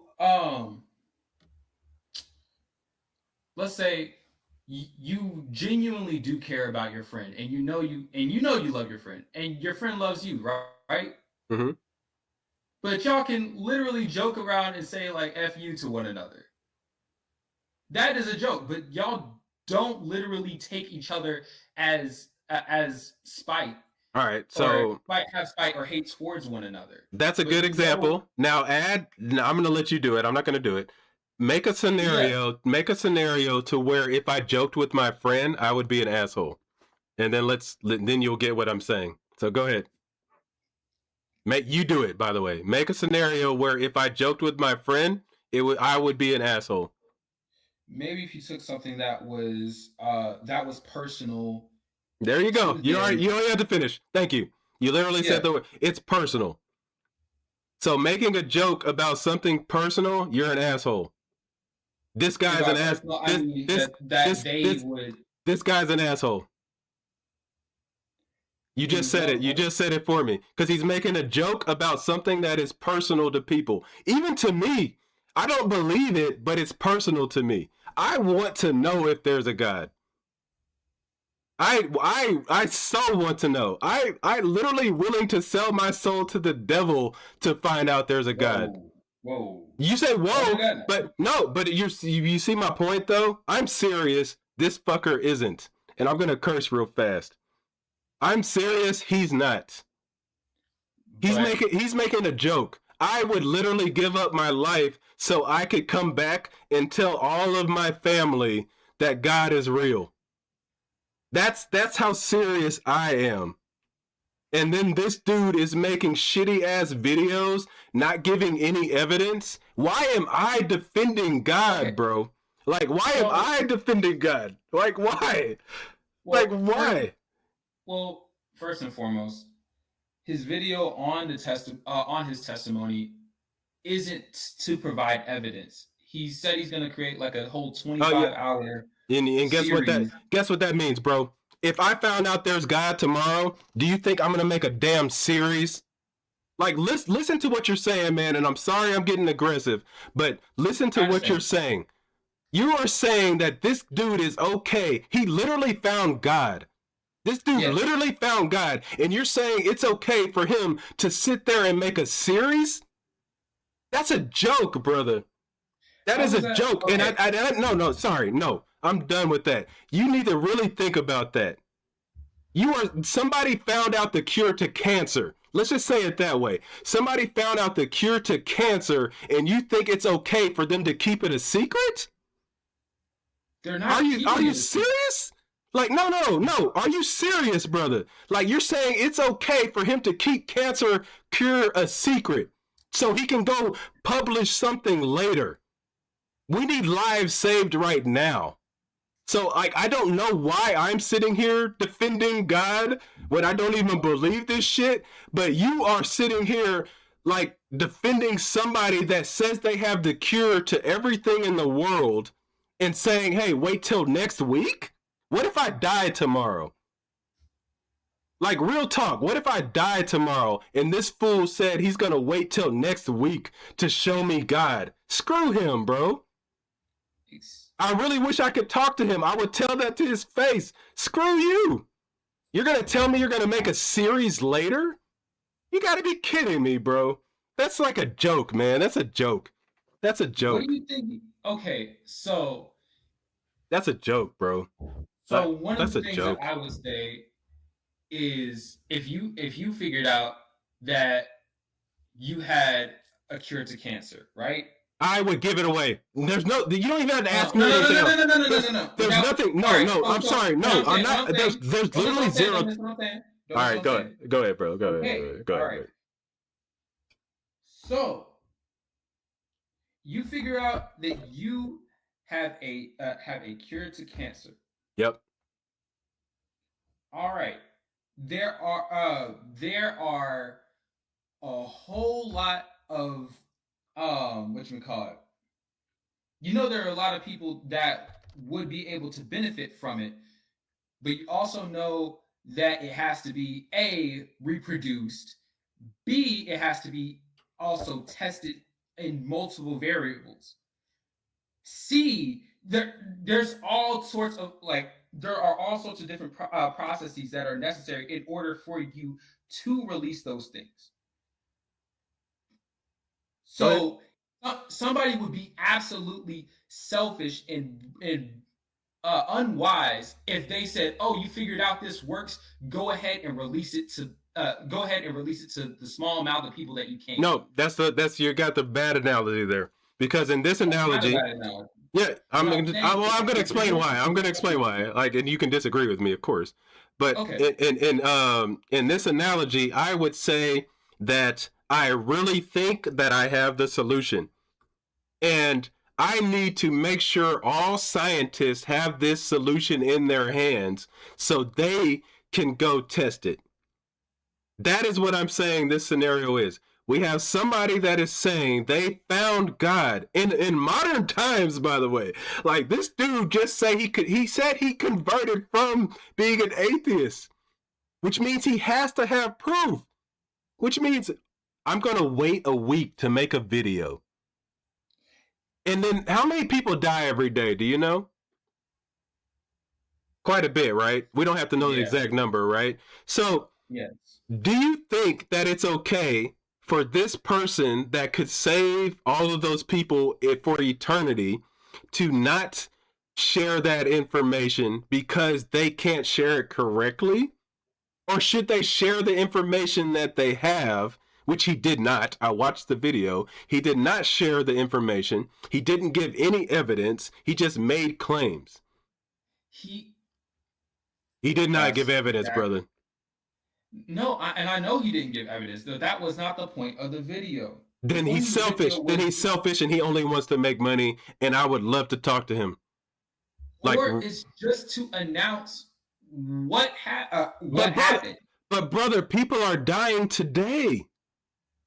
Like, do you not understand what I'm really saying here? Like, I'm so confused how you're not understanding. Somebody is dying today that's not saved. And this guy says he has just been saved, and he's not sharing that situation. Like, some of the Christians are the most selfish people that I've ever seen. Like, it's so selfish, bro. It's so selfish, and it aggravates me because I'm defending something I don't even believe in. Like, it's so selfish to me. Like, why are people so selfish? If you have the answer that everybody is looking for, just present it, brother. Stop with all of this BS, man. Like, this, can we stop the BS, bro? Or nobody really believes it. And that's okay to me. That is more in line with reality to me than anything. That nobody really believes this shit 100% like they pretend. Because if you believed, and I did, and you know why I know I believed 100%? I was literally willing to sacrifice my life so I could share it with everybody. That's how I know I did believe it at one point 100%. I was literally willing to leave my family, say screw my parents, screw my family, screw my basketball career, screw everything, because the only thing that was important to me was spreading the message of Jesus Christ, and nothing else made sense to me. My family literally had to talk me down. Imagine that, brother. My family had to talk me down from giving up my life for Jesus Christ. That is real belief. That's real belief. That is real belief, because guess what? Jesus says that. Jesus says to give up everybody for him. I was willing to do that. Are you willing to do it? Would you give up your family? Would you give up your children? Would you give up your wife? No, right? Of course. You would? You would? Bro. Then do it, because that's what Jesus says to do. Why don't you do it? But Jesus also says to love them. Do you see why you just said also? Do you see why you said also? Do you know why you said also? Do you know why? Do you know why? Because you need to. Because no, Jesus didn't say there was nuance. He did. He literally did. No, brother. Jesus said, "Depart from me." Right? Did he not? He said, "Depart from you." Oh, to what? Keep going. You're talking about to the man who wouldn't give up his possessions? Yeah. That was because that was the thing that was keeping him from following Christ. If those things do not keep you from following Christ, that's not what Jesus says. You're within the fullness of his gospel. Then why did Jesus? Then you ought to give up. Then why did Jesus say, "Hate your mother and father"? Jesus is saying that in relation to how you are to love him. Exactly, which means fuck them. I'm going to use some curse words here. No, it doesn't. That is not what that means. It does mean who cares about them. He literally says every time Jesus gets a disciple, what does he tell them to do? To follow him. No. What does he say to do? He says to follow him. And what, brother? Come on, man. Give up everything and follow me. Give up. He did not. All right, bro. I can't do the dishonest stuff right now. No, I'm being honest. I can't do it. Talking about when the specific instance of Peter and brother, if you're not gonna be honest, I'm gonna go to the next person right now. I'm being honest, bro. So you're saying Jesus does not say give up everything and follow me? Is that what you're saying? Yes or no? He told them to cast. He told them to. In the example of Peter and does Jesus say give up everything and follow me? Yes or no?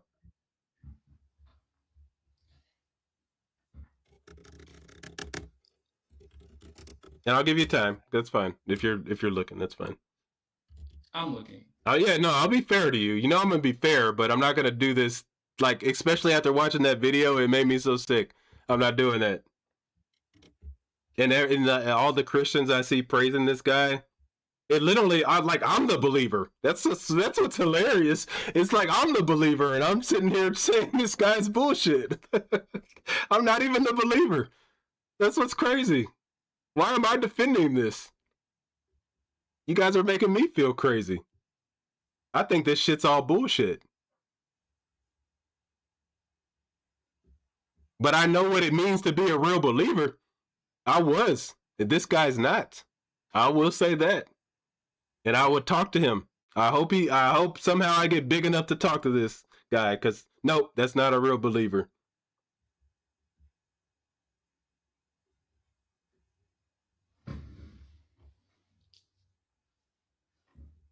Okay. So in Luke, hold on. I'll be right back. You be back?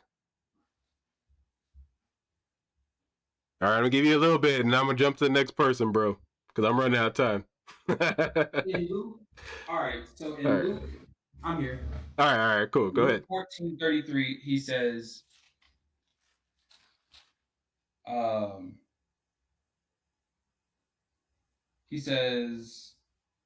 well, 32. I'll start at 32.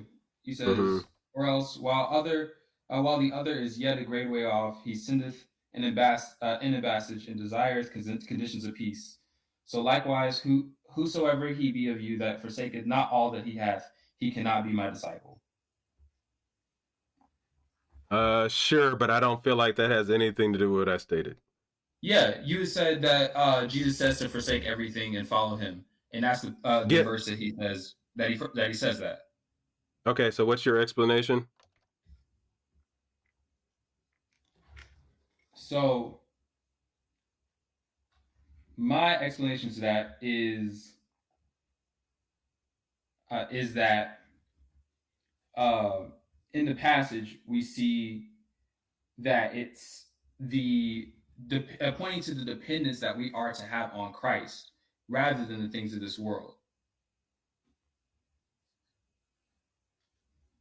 All right, so can you look up Luke 14:33? Yeah, that's where I'm at. That's literally I'm sorry, you did say that. I apologize. Sorry. Yeah. Those of you who do not give up everything, what does that mean to you? That is those who forsake everything, as in like. Do you see why I stopped believing this, by the way? Because when I talk to somebody, and this isn't derogatory, sorry. When I talk to someone like you, you literally are speaking for Jesus, and I'm just reading the words. So is man fallible or is Jesus fallible? Which one? Man is fallible, bro. Cool. So I should not believe you, and I should just read what it says, correct? No. Okay, so that means that that anything that you read, like in a science textbook, cannot be No. We're not talking. What you're saying? We're not talking about science. We're talking about Jesus, who's supposed to be correct no matter what. Jesus is above science, correct? Yes or no? Jesus is above science. Cool. So don't bring up science, please, because we're talking about Jesus. Why do I sound like the believer, by the way, here? I just want you to recognize that. Why do I sound like the believer? So when you say science, you're just talking about like observations of the universe? Is Jesus should I listen to the science book or Jesus? Can you tell me one more time? Which one? You should listen to both. Oh, that's not what Jesus says. Okay. In as much as they hold truth, you should listen to both. Then you are making up your own religion. You're making up you are making up your own religion, and I think that's fine, by the way. I think that's what I think that's what everybody's doing.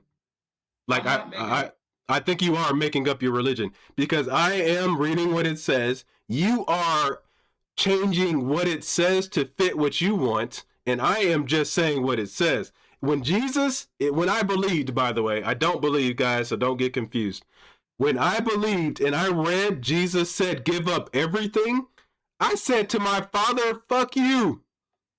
I said to my mother, fuck you. Jesus is the only thing that matters. I'm so serious with you right now. I was way more of a believer than half of the people I ever meet. Like Jesus told me to give up everybody. When Jesus told me to hate, guess what? I would have hated.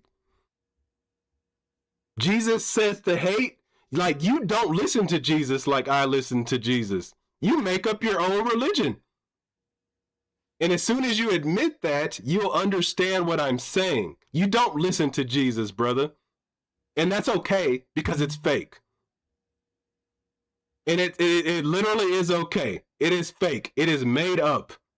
And it's okay that you make up your own religion. I think we need to get past this, by the way. Super chat from Zeb. Thanks, Zeb, for the super chat. Keeping it real. I'm going to keep it real. This, like, I ain't going to lie. This dude videos that I watch kind of pissed me off. So I'm not as nice as today as I usually going to be. I'll be real with y'all. So, no, I'm not an undercover believer. I'm just calling out people that say they believe and they don't follow it. I'm kind of getting tired of it. Okay, if what you're saying is comporting with what Christ had said, if you can't forsake, you got to forsake everything.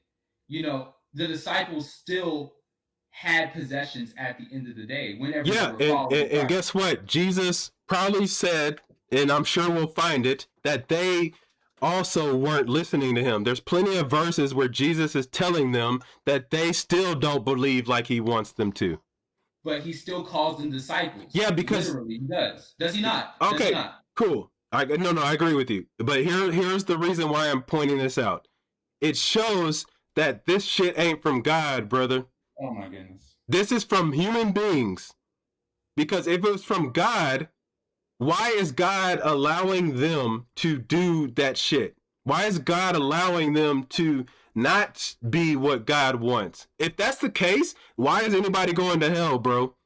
If it doesn't matter, if you listen to God or not, because that's what you're telling me right now. No, Jesus, you're missing. I'm trying.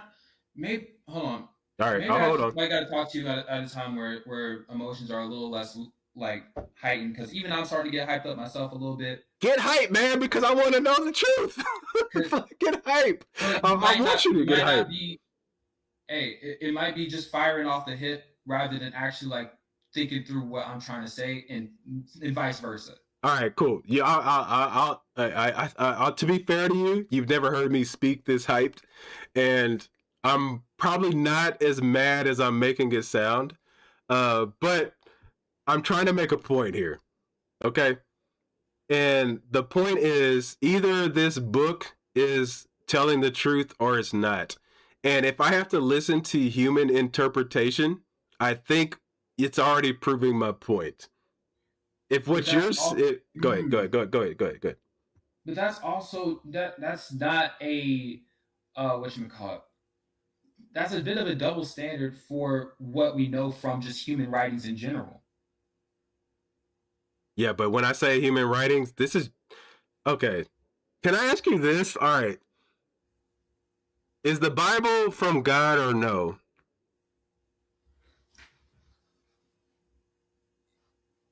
It's written by man. Is it? Come on, brother. You know what I'm asking. Is the Bible from God or is the Bible? No, it's not. Is the Bible from God or not? I'd say yes, in a sense. Okay, so didn't you see why I'm so serious about it? When people say it's from God, does that make sense? Yeah, why I'm serious about it?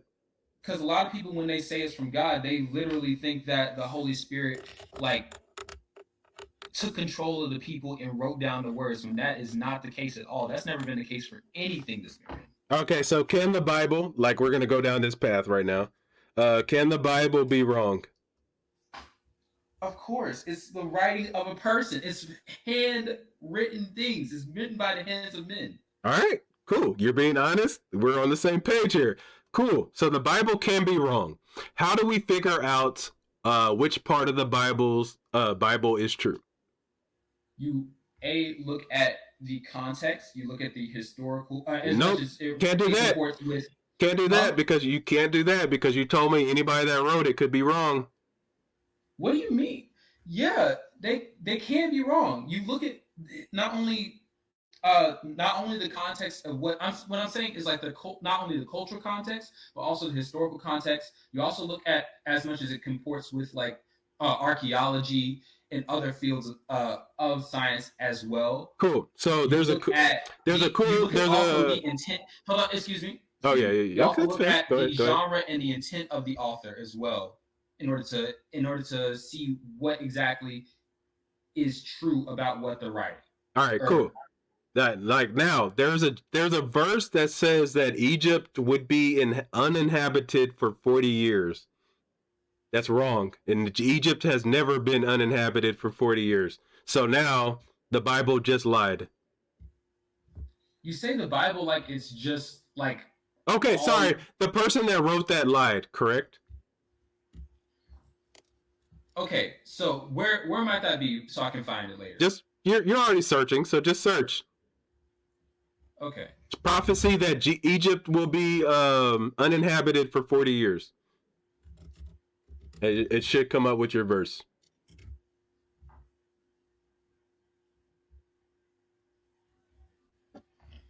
Excuse me. Very good. You know I like you, bro. Even if I get aggressive, I like you. Appreciate it. Like you too, man. All right, what does it say? You should have found it by now, I'm sure. So yeah, Ezekiel 29, 10 and 11. Okay. So it says, I will make, I am now the enemy of you, both of you and your river. I will make the land of Egypt a totally desolate wasteland, from Migdol to Aswan, as far south as the border of Ethiopia. For 40 years, not a soul will pass that way, neither people nor animals. It will be completely uninhabited. Yeah, has that ever happened? No. Right. All right. Yeah. No. Thank you. So Bible false, right there. If there's one lie, everything could be a lie. That's how you have to look at it. If there is one, that's not the way we look at anything. All right, bro. Let me find out that you find out. Let me not say that. All right. If I found out that my wife cheated on me one time, I will not trust her. That's what's gonna happen. No, that's like saying you have a building full of coworkers or workers, and one of them lies. Does that mean that the entire staff are liars to the end? I get how you added in a little bit there, but I am saying the whole relationship I cannot trust. Let me just cement it that way for you. If my wife cheats on me one time, whether we stay together or not, by the way, I will never trust her again. The relationship is soured.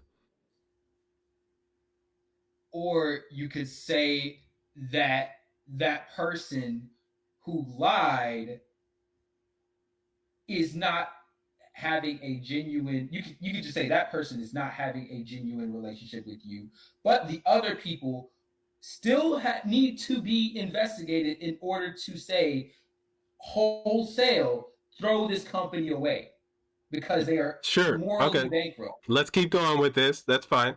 So say the other parts of the story are still using my wife as a reference. I'm going to not trust them too. You say that whole story is using as a reference? Like say everybody else that's writing the story is in relationships, because that's what we're talking about here. And they're saying that my wife, because remember, my wife's a part of this whole book, right? By the way, I don't know the context of this. No, I mean, it's just a scenario, brother. It's just a scenario. I am saying once somebody lies to you, I give you you have a right not to trust these people anymore. Like, who am I to tell you when somebody lies to you to keep trusting them? Yeah, you literally don't have to. I also agree with that as well. But you're not agreeing with me. You'd be unjustified in saying that it's completely untrustworthy. Okay, I will give you that. If I said 100% sure you would be stupid to trust them, okay. But I hope you understand what I'm saying on why I would be skeptical of everything after that point. And you should question. You should No, investigate. no. There's a little bit different because you're saying question. I am literally saying be skeptical that they're telling the truth. There's a difference between questioning and being skeptical. There's a little bit different. There's a little difference. I also agree, but you should, and what you feel skeptical about, it's on you whether or not you want to investigate the claims or walk away. Like you said, you have a right to not want to do that, but there's still no justification to say wholesale that it is like bankrupt in that sense. How many times would somebody have to lie to you until you agreed with me? You said how many times would somebody have to lie to me? Yeah, until you agree with that I shouldn't trust them anymore. Like, how many lies would it take? That's not only is that subjective, but... Yeah, that's why I'm asking you. It is subjective. Yes, I agree. I'm saying how many times would your wife be able to lie to you or your child and you still stay cool with them? Is there a number or there's just something that is there just something that would be so dramatic that you just don't trust them anymore? I would trust them. Well, one thing I would say, I would trust them in as much as they deem themselves trustworthy. Exactly. The Bible, when you read it, it deems itself not trustworthy. So that's one of the things that is kind of odd to say wholesale. No, because every time, if we went through this, 1 second, sorry. If we go through the Bible, I could give you plenty of verses that are obviously wrong, and you're going to give me an apologetic. So let's say you're coming to me like my friend, and you're like, "Hey, bro, your wife's cheating on you, man," and you keep giving me examples, and I keep giving you an apologetic on why you're wrong. That's how silly this is. if you come to me it's a false analogy. You're treating bro. The Bible like it's just one thing or like one author. It's all right. Not. So if 10 people come up to me telling me my wife's cheating, and then I still don't believe them, am I smart to do that? 10 different people come up to me and say they see my wife cheating. What would you say? Okay, what's the point you're trying to make? Because every time I would bring up to something to you, let's just say me and you spent hours talking about the Bible. I promise you, every time I brought up something wrong with the Bible, you would have a reason for it. You already did it. I brought up some things. Go ahead. When you say something wrong, you mean like just as in something that is... Hey, okay, let's just do it real fast. Why did Jesus say the end was coming in the lifetime of the people? Go ahead and make your excuse and then prove my point, please. Why did he say he was coming? Jesus said everything was coming to an end in the lifetime of the people that were there. So go ahead and make your apologetic. There you go. You already did it. I'm not even gonna let you finish. That's it. You already did it. You're making an excuse. Jesus didn't mean what he meant. That's all you're saying, bro. You're misquoting. All right. Let me pull it up for you. Let's do it. All right. Some of you standing here today, right? That's the verse we're talking about? All right. Yep. Go ahead. Go ahead and tell me the apologetic that Jesus didn't mean what he meant. So, we see in Matthew 16:28, we see, let me go to the verse. So we see in the different examples where Jesus says, like, some of you will not taste death until before seeing the kingdom of God come with power. Cool. So stop there. When did Jesus come and in the kingdom? All right. When did Jesus do that? Let's say it that way. I know what excuses you're going to give, by the way. So go ahead. I just want you to say that. I want to skip all of this because everybody knows the answers. So what is your apologetic? What did Jesus mean? And did it happen? The destruction of the second temple, and yes, that happened in 70 AD. Okay, what about seeing the man coming on the clouds? Or sorry, seeing the man coming in his kingdom. What happened? That is always that is a reference to Daniel, which just means is referring to the Lord coming upon the earth, and that is what. Yeah, but there's supposed to be a kingdom. Where's the kingdom? The kingdom is the same kingdom that God says that the kingdom of God is in your midst. Yeah. Do you see what I'm saying? Come on, bro. Now what kingdom. Now giving you answers. Now kingdom doesn't mean kingdom. Now kingdom's a metaphor. I get why you're frustrated, by the way. Like, I'm so serious here. Literally say the kingdom is made without hands. All right, can we sit there? Let's look up kingdom. Do you want to look up kingdom in the Bible and how many times kingdom? The kingdom is made without hands. All kingdoms on earth that physically existed were made with hands. Truly, I tell you, some of you standing here will not taste death before they see the Son of Man coming in his kingdom. What are you talking about right now? Matthew 16:28. Truly I tell you, some of you standing here will not taste death before they see the Son of Man coming in his kingdom. Why are you making stuff up?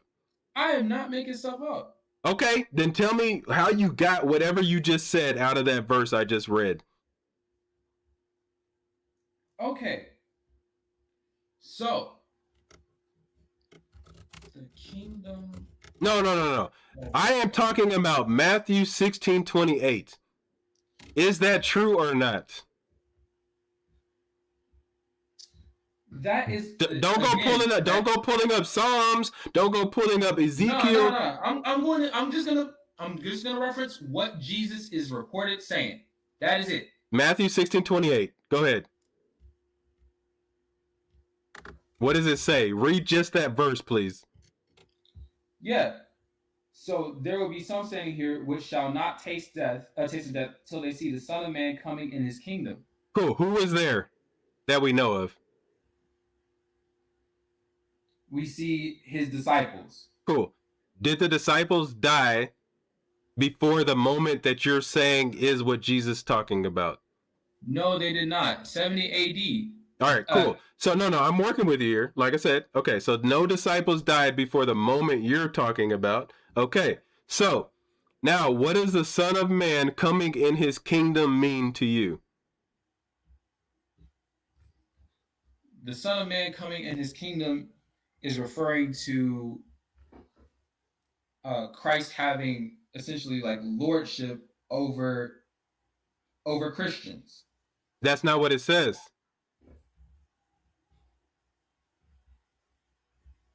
And can you admit that for me real fast, even for yourself? That's not what it says. And you needed to say that. Yeah, that's not what the passage says, but meaning goes beyond just what is said. And we can also derive what he means from the other things that he said. Okay, about so the kingdom of God. So Jesus, who is God, right? You believe that Jesus is God? Yes. Okay, so God needs to not tell us exactly what God means and allow you to interpret it for me, right? That's how powerful God is, right?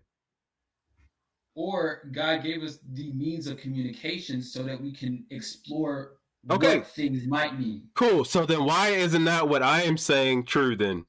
Because you just told me God gave it to me to interpret. I am interpreting it exactly like it says. You're telling me I'm wrong, but God gave me the same brain as you. And why is my interpretation wrong and yours correct? I would just say that mine has more support from Scripture. No, and mine has more support. Mine has more support because God just says what it is. God does it all the time. God says something will happen. Guess what? What happened when God said, "Let there be light"? Go ahead, answer me. What happened when God said, "Let there be light"? Essentially, like the universe. Yeah. Holy shit. There was no need for interpretation. God said, "Let there be light," and it happened. Correct? You know that there are multiple different ways of interpreting that as well, right? No, I am Of saying, Genesis did and the it? creation account. Then okay, then you don't believe the creation account either. Then I believe that the creation account is literally just to say that God created and that He created. Thank you, order. brother. You're proving my point. Everything you read in the Bible, you make into what you want it to be. Bro. Okay, cool. So when God said, "Let there be light," what happened?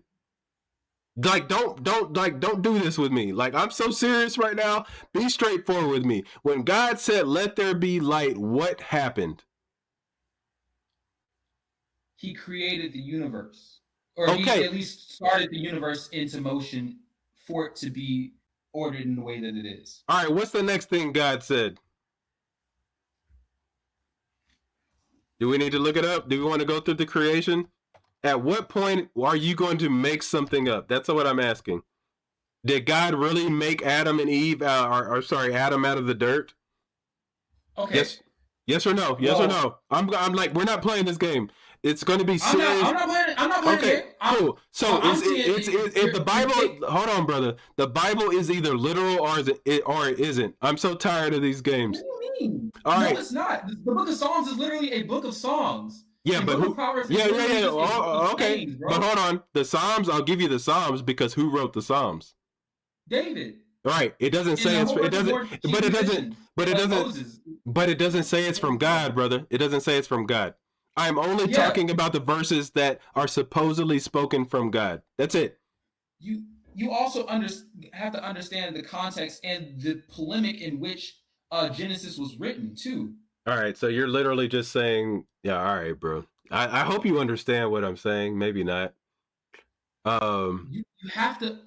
Okay, if you're going to try and take. Okay, let me see if I'm understanding the point that you're getting at, because I want to understand you just like I want for you to understand me. Okay. Okay, so you're saying that if it's coming from the mouth of God, then it should be left without any interpretation, because a perfect being should be able to communicate perfectly. Is that what you're saying? Do you agree with that? I also I agree with that statement, but I disagree with what you derive from that statement.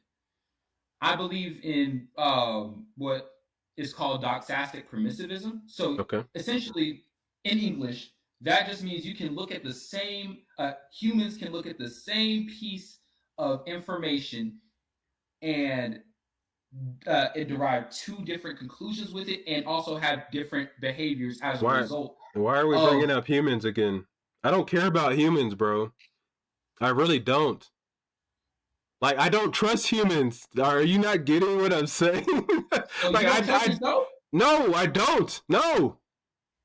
Why not? Because I'm wrong all the time. So you're right sometimes too. I'm more wrong. Most people are more wrong.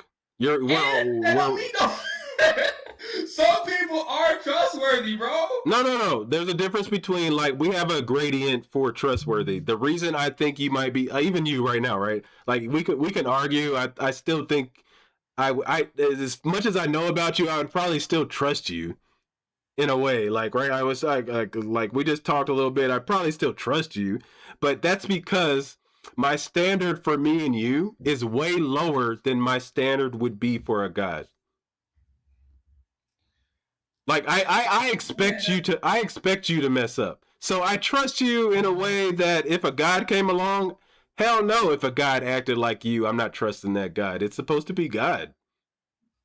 Bro, that's just, I don't know, bro. I don't know about. I'm just honest about it, bro. I don't make excuses. I don't make excuses for anybody. Bro. No, it's not. Is God the man or not?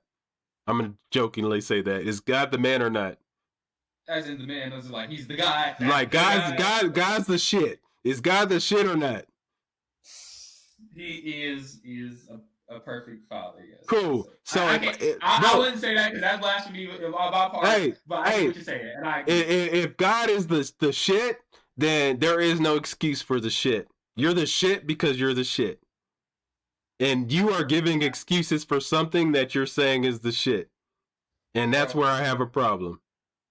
I'm going to let you finish up. I'm going to let these other people join. I did talk a lot, so I'm going to let you finish. So go ahead. I understand. I genuinely thank you for your time and for having these kind of conversations, man. I don't know. I even if something is 100% like provably factually true, we as in the truest sense, we as humans can look at these the things that are true and also explain those truths in a good and what should we call it, communicable way, discernible way, and still have people who receive that message like walk away not believing it's true, or like not behaving as though, or maybe believing it's true but also not behaving as though it's true. Like, and so I don't think that we should have any special pleading on the messenger in whatsoever, because they're also just in communication. Like, you should trust their communication in as much as they've been deemed and proven trustworthy by their speech as well. Okay. I really hope you listen to what I'm saying, brother. Likewise. Well, I always listen because that's why I come back with the stuff I say. Like, I don't think a lot of people realize, like, I would believe if evidence was given. I am not this person sitting here. I don't care. Like, if God is an asshole, I think God is an asshole, right? Even if God is real, I think God's an asshole. I'm not one of those people that would sit here and tell you that I would be able to just jump into the lake of fire because I am stubborn. I'm not going to pretend that, because being burned isn't fun. So I don't think, if I'm given the opportunity, if the lake of fire is in front of my face and God literally shows up and he's like, hey bro, you want to go in that lake of fire or be a slave to me? I'm probably so weak that I would be a slave to God. Now, would I say that God is good? No, if I'm allowed to.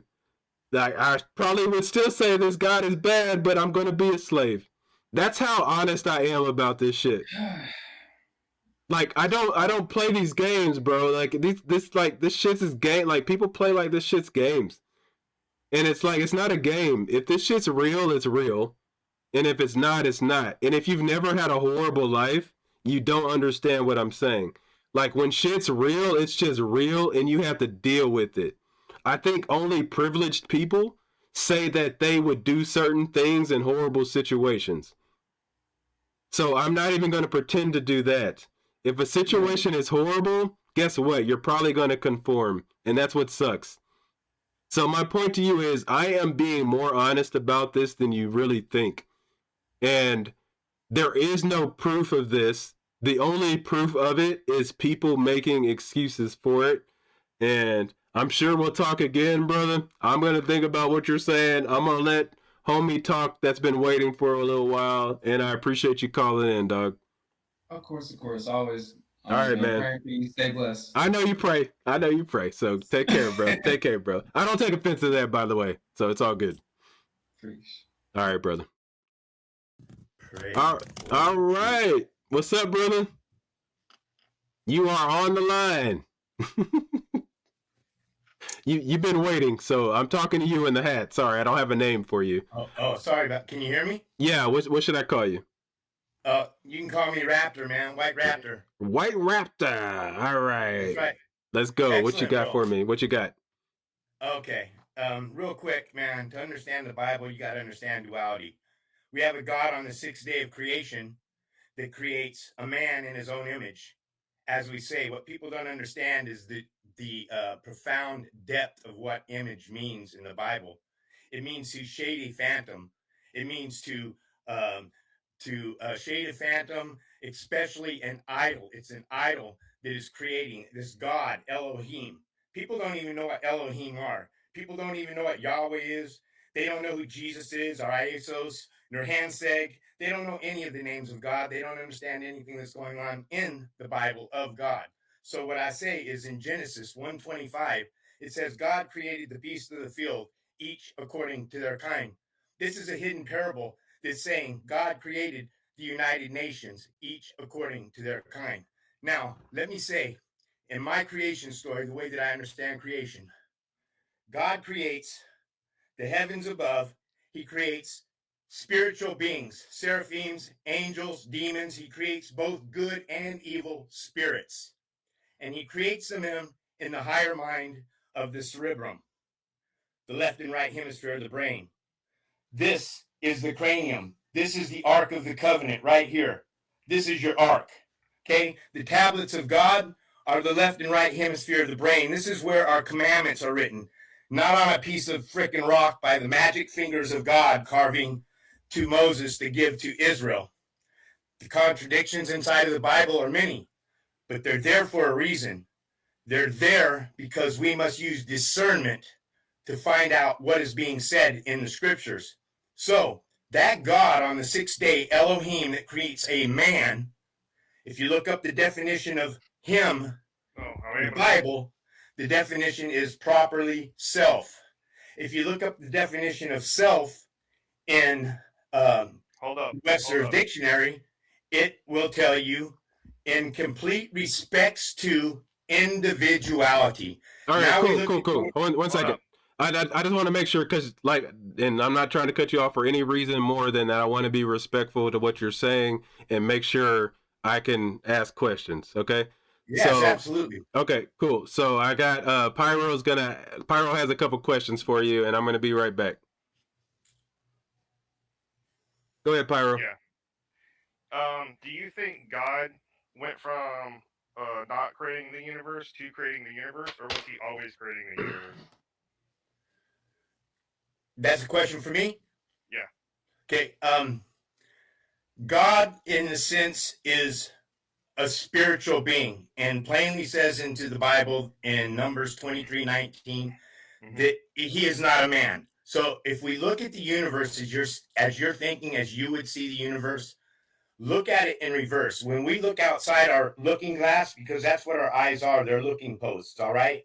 And we look at the world in reverse. We think that the world's out there, and the world isn't out there. The world and everything that's going on is going on inside of our mind. It's going on in. Hold up. I'm not talking about like how we can see stuff. I'm just asking a simple logical question, right? Like, do you believe God is timeless outside of time? Yes. Okay, so how does a timeless God go from not creating to creating?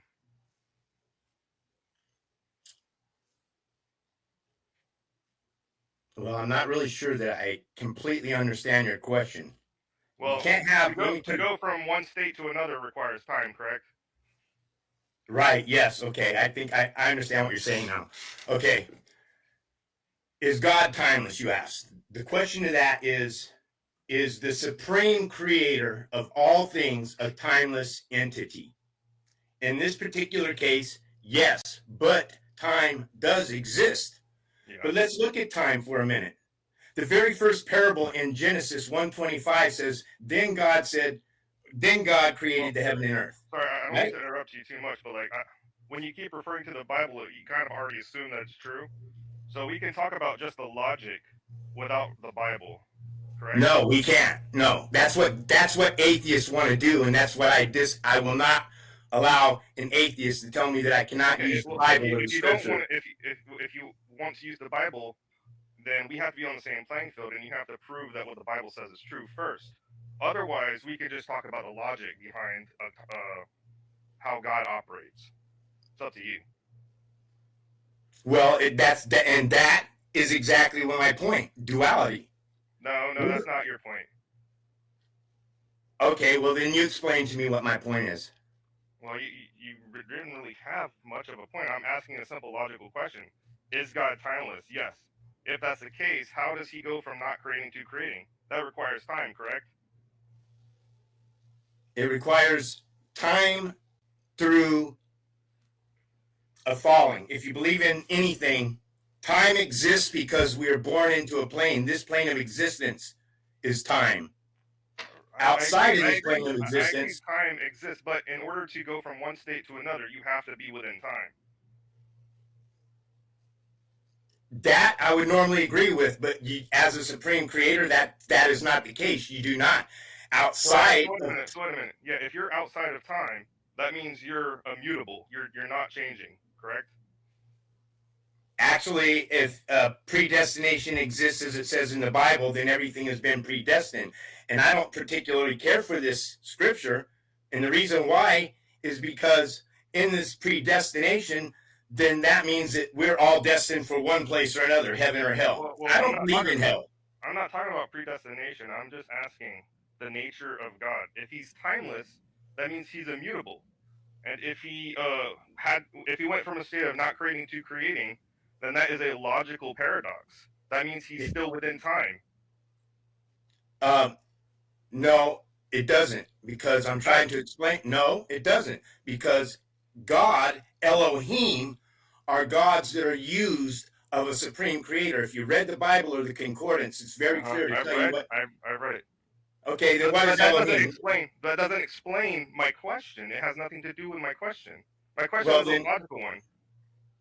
I'm sorry, I didn't hear that last part. Yeah, let's ask the question again real fast. Yeah. My question is logical. If God is outside of time, right, then that means that there is at no point in time when he can go from not creating to creating. In other words, you're saying that creation is in ongoing motion, it is in continuum.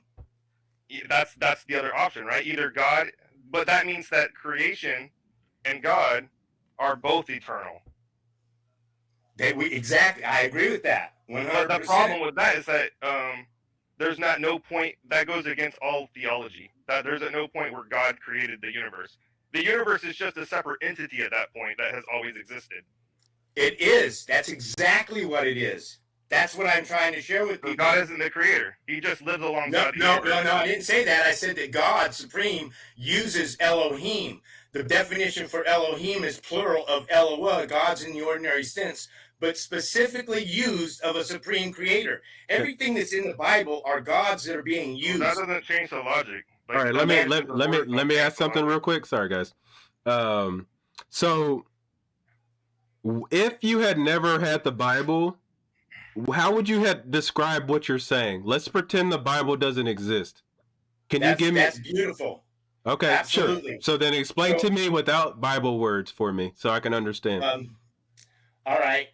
You're walking down the street with your girlfriend, you and her are holding hands, and across the street a car goes by, and in that drive-by shoots a couple of young kids walking down the street to their death. It doesn't take a Bible and it doesn't take the 10 Commandments written on rock to know that you just saw something that you don't want any part of. You just saw something that was definitely evil, man, and that is what it's all about. Okay, hold on, because I don't think that answered my question. I still want to comment on that because the people that shot the people, I don't think they care. So I don't think that what you just said makes sense because there are people that would not care if they shot and killed somebody. But I don't want to get off sidetrack. I just want to answer that real fast. Fear? Fear, though. You just saw somebody get shot across the street. That's going to create an energy. You're going to feel cool. Let's keep shockwave of that. I really don't want to. That's cool. I don't want to stick on that because I don't think that answered my question. But you don't think the people that shot don't feel fear of getting caught? I'm pretty sure that there's a wide range. Right. So there's fear on either side. It doesn't make either one right or wrong because of fear. You can fear things and do wrong, right? Yeah, I'm a perfect All right. example of it. All I right, used to cool. do home invasions and kick in people's doors and rob their homes and steal Okay. their pot and All right, smack them upside the head with bats and shit. All right, hold on. Okay. I hope you don't do all that anymore, but let's go back to my point. No, that's what I'm saying, man. All right, I had cool. All right, cool.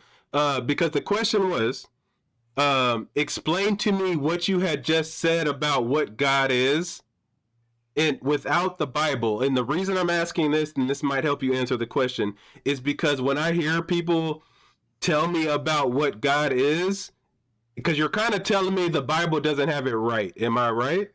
It does not have it right at all, but it has a lot of things that are right. Hold on, that's fine. But I just want you to know I'm kind of understanding what you're saying. So you are saying that the Bible doesn't have it exactly right. Now, my question is to test you, is to be like, try to think of what you're saying with pretending the Bible doesn't exist. So I want you to explain to me what God is. I want you to explain to me everything you explained about God, but without using Yahweh, without using the words that come from this book. Let's pretend for a second this book doesn't exist. And then I want you to explain the same things to me without this book. That's what I'm asking. Okay? All right, go ahead. The best that I can do is starting with the sphenoid bone.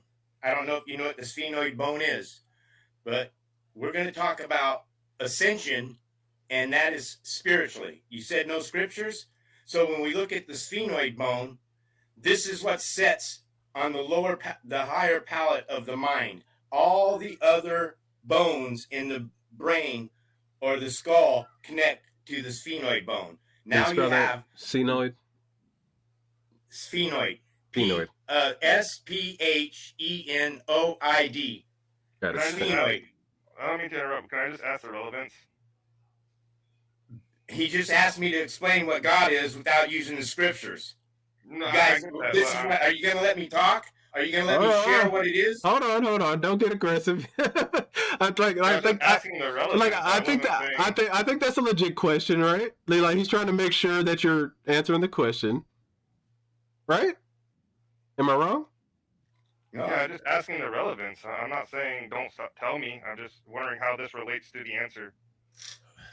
Well, bro, there is no one sentence answer. Okay, we're talking about creation.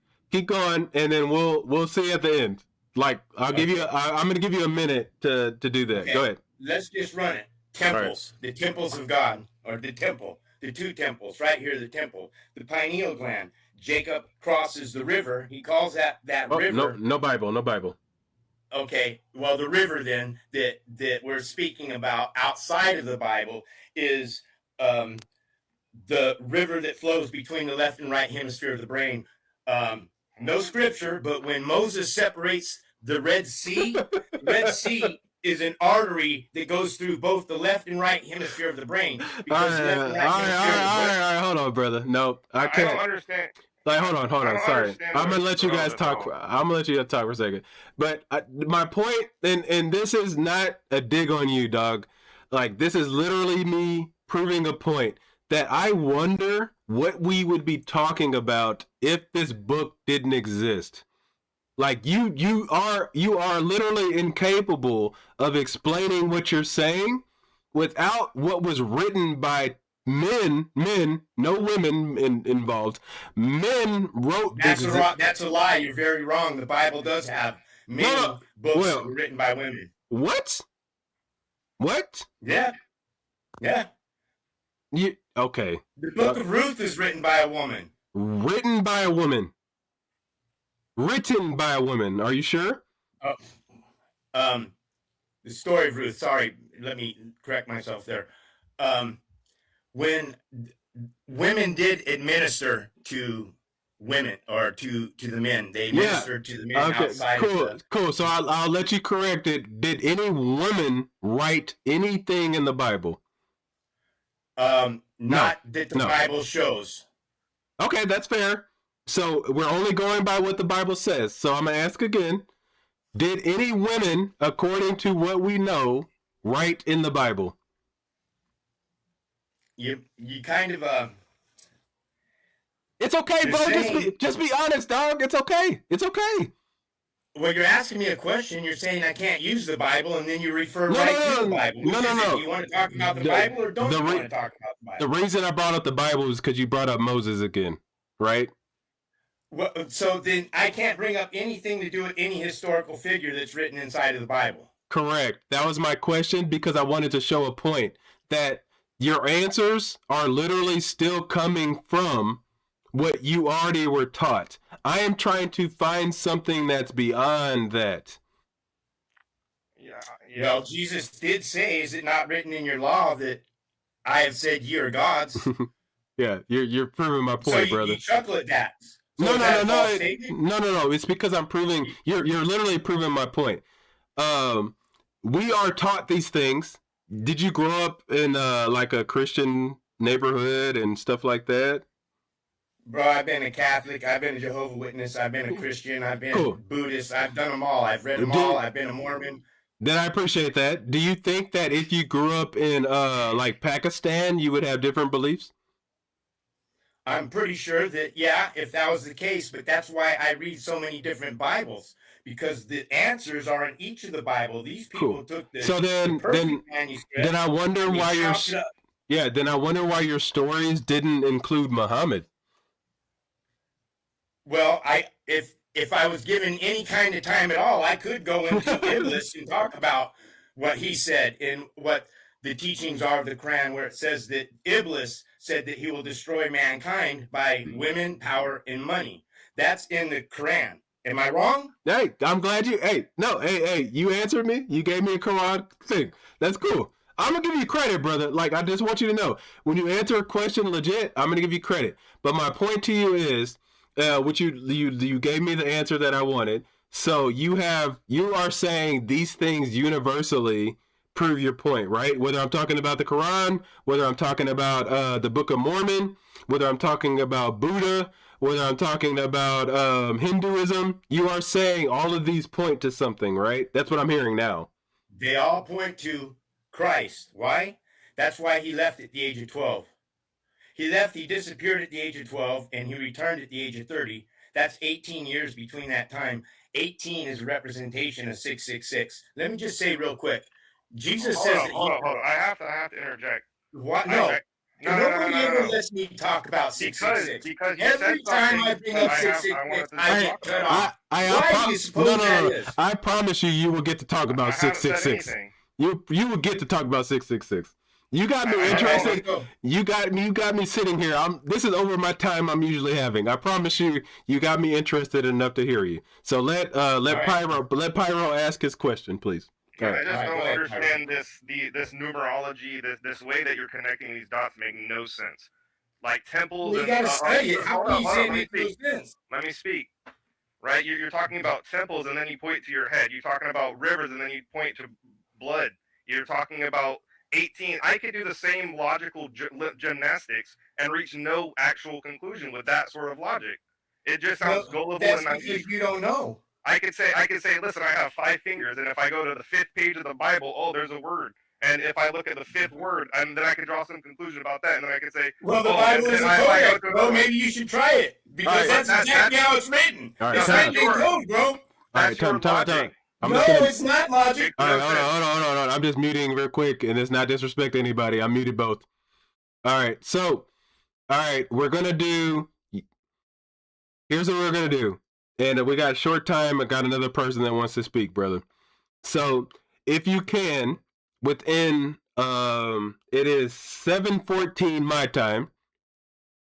In 2 minutes, please explain to Pyro what you're trying to say. Pyro's going to give you 2 minutes. That's a long time, by the way. Pyro's going to give you 2 minutes, and then he's going to get to speak for 2 minutes, okay? That's what we're going to do. All right, let's go. You got 2 minutes. I'm counting the clock now. Yes, you first. Go. Genesis 1:1, in the beginning, God created the heaven and earth. Beginning is time. Time is 60 seconds, 60 minutes, 24 hours. 2 + 4 is 6. In the beginning was the Word, and the Word was with God, and the Word was God. When you add the sum of the Word, it comes to 60. 6 + 0 is 6, and the Word said 3 times in the parable is 666. Jesus disappeared off grid at the age of 12, returned at the age of 30. 1 plus 2 is 3, and 3 plus O is 3. So that gives you 3 plus 3, which is 6. Jesus is the devil. Jesus is 666. God of Yahweh is 666. Yah is Lord is 666. And I can prove it all with the gematria calculator. I can prove it all with the strong concordance. I can prove it with all of the scriptures. Also, Jesus's number in Christianity is 888. 8 plus 8 plus 8 is 24, and 2 plus 4 is 6. His eternal number is 8. 1 plus 8 plus 2, 1 plus 8 plus 3 plus 4 plus 5, all the way to 8 is 36, which represents 3 sixes. If you count all the way to 36, it comes to 666. The parable, 13:18. Here's a call for wisdom. Let the one with insight calculate the number of the beast, for it's the number of a man, and his number is 666. Genesis 1:25, God created the beasts of the field, each according to their time. It's the first time that beast is mentioned in the Bible, and then he creates a man. God Elohim creates a man. He creates himself in an image of God, and he creates this man himself in an image, and he creates them male and female. He creates them. That is a transvestite. That is a hermaphrodite. That is a God that created itself as a devil on the sixth day of creation. Revelations 13:18 has everything to do with the sixth day of creation. There's no question about that. 100%. I can prove it. If you don't believe it, check out my channel on YouTube, White Raptor News Ministries, or White Raptor News, and I will bust a cap up anybody who wants to deny my lessons and what I've learned, because I've got decades studying numerology, gematria, etymology. Look, pilgrimage. The very word pilgrim tells us that it's a long trip to a journey on a holy place. But when you look at the word pil, it comes from Old French, which is piler. Piler means to plunder. Grim is a savage and fierce person. So the very word pilgrim. One minute left. 1 minute. Plundering, vicious, savage person who landed on Plymouth Rock in Massachusetts. Massachusetts is the sixth state of the United States, designated on February 6, 1788. 1 plus 7 plus 8 plus 8 is 24. 2 plus 4 is 6. So you have New York is also 666. Donald Trump, when you remove the vowels from his name, is 666. And Donald Trump, 11:4 in Genesis says, "Come, let us build a city with a tower that reaches to the sky." Doesn't Donald Trump own Trump Towers? I bust shit up. I'm the fucking man when it comes to understanding what the scriptures say. Laugh all you want. No, brother. But it is what it is. You just waited. I have never heard. Oh my gosh, bro. All right, I'm gonna let Pyro go. Thank you. All right, go ahead, Pyro. I don't know what the hell you're gonna say to that. Yeah. So I can do some numerology too, right? So the word God has 3 letters, right? 3, and all we know, 3 is spiritually significant number, right? So I assign each number its letter in position. So G is 7, O is 15, D is 4, and then add them together, right? You get 26. Now 26 is suspicious because the alphabet has 26 letters, right? So God clearly equals the alphabet, right? But here's where it gets interesting. If you take the average 26 divided by 3, you get 8.666. And 666 is the number of the beast. Therefore, God equals 8.666, which is the decimal point moved. And you might say, well, that's ridiculous. Exactly. That's what they want you to think, right? But I've also noticed God has 3 letters, while fake has 4. 3 plus 4 equals 7. And G has the 7th letter. Godfake equals 7 plus 15 plus 4 plus 6 plus 1 plus 11 plus 5 equals 49, right? 49 equals 7 times 7, and 7 times 7 is obviously 49. So when you put all the evidence together, the conclusion is mathematically undeniable. It spells out God is fake. All right, y'all both just messed me up. That is totally freaking awesome what you just said, because I totally agree 100% that this realm is mathematically undeniable. I'm muting real fast because the fact I'm muting both. Like, you cannot say what Pyro just said you agree with. Come on now, brother. I'm going to unmute you real fast. There's no way you agree with what he just said. Yeah, well, Go ahead. Look, duality, okay? If you can process the concept of duality, which is both good and evil, then duality exists. Because look, in Corinthians 15:45, it says, the math is undeniable. God is fake. That's what the conclusion is. Yeah, the God is fake of this realm. You can say that all day long, but you don't No. understand That's the not what the Supreme math Spirit. says. That look, bro, God is Elohim. That is not the spirit of the Supreme Creator. It is something used of the Supreme Creator. Go to Strong's Concordance 410 and look up 410 or 430. Either one of them, it's going to tell you that Wait a minute. God is used. Is the alphabet made up? Yes. Right, and if you add G-O-D, right, which is 7, 15, and 4, that equals 26, which is the same as the alphabet. If it's just logically, God is made up.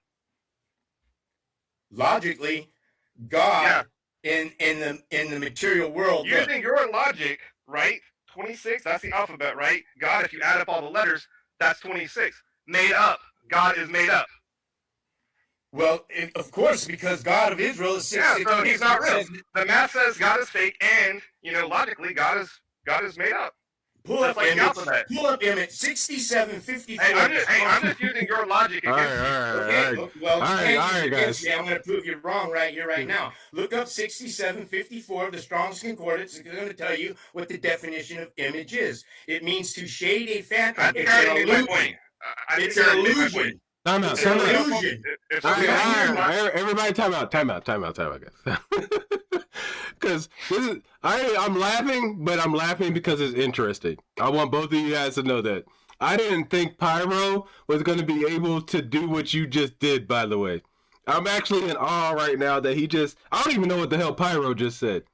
Oh yeah, it's amazing that you're in awe of what he said and nobody's in awe of what I said. No. Hold on. I'm literally giving like the credit to I don't know how you guys both came up with all this math that made sense in a way, but doesn't make sense in a way. Because that's the problem with numerology. You can make it make anything. Say anything. I get your point. You can. Yeah, that makes sense. Now, hold on, because you just said you can. I'm trying to see if we can get to some honesty here. So, Pyro literally just did what you just did, right? How could I, as the dumb person in this situation, I'm going to be honest, I didn't understand either of you. How can I distinguish who is telling me the truth? Because Pyro just gave me something that sounded just like what you said. So, okay. How can Does Pyro practice Christmas? I wouldn't care. I just want to know, how can I distinguish between what he's saying is true and what you're saying is true? Okay. If I gotta believe what you're saying first, then that defeats the point. I'm talking about as a person that doesn't. Yeah, go ahead. Santa Claus in English gematria is 666. Okay? Santa Claus comes down the chimney through the fire wearing Satan's clothes, black and red. Santa Claus comes from the claustrum, the corpus claustrum. This is where we get the word Santa Claus, is from the claustrum, because the oil that's produced in the corpus claustrum is what drops down. All right, bro, you got like 10 seconds. All right, you're not answering me. Go ahead. No, I'm saying I'm trying to give you a chance because I'm not trying to be rude to you, but you're not answering me. No. So go ahead and answer me, please. Would you ask the question again, bro? Yeah, sure. Thank you. That's fair. I'm asking, how do I distinguish between what Pyro just said with his math and yours? Don't give me more math. I just need to know. They're both accurate. Okay, why? God is fake and literally dumb it down for me. I'm serious. Pretend I am like a 5-year-old child and explain this to me. Well, a 5-year-old child would probably be easier to explain it to because they haven't been indoctrinated. Sure, but do it. Yes, that's fine. I am a 5-year-old child, but explain it to me as a 5-year-old child, please. I would say that Source is a spirit which moves all things in place.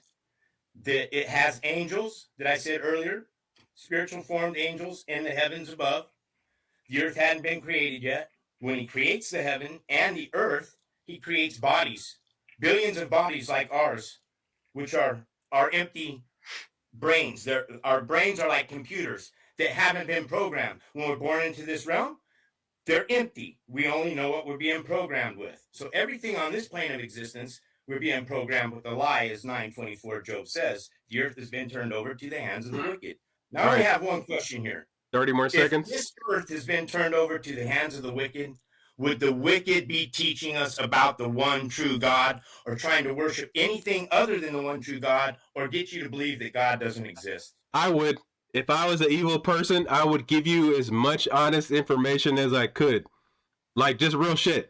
I would give you as much honest information as I could and manipulate it. That is the best way to be evil.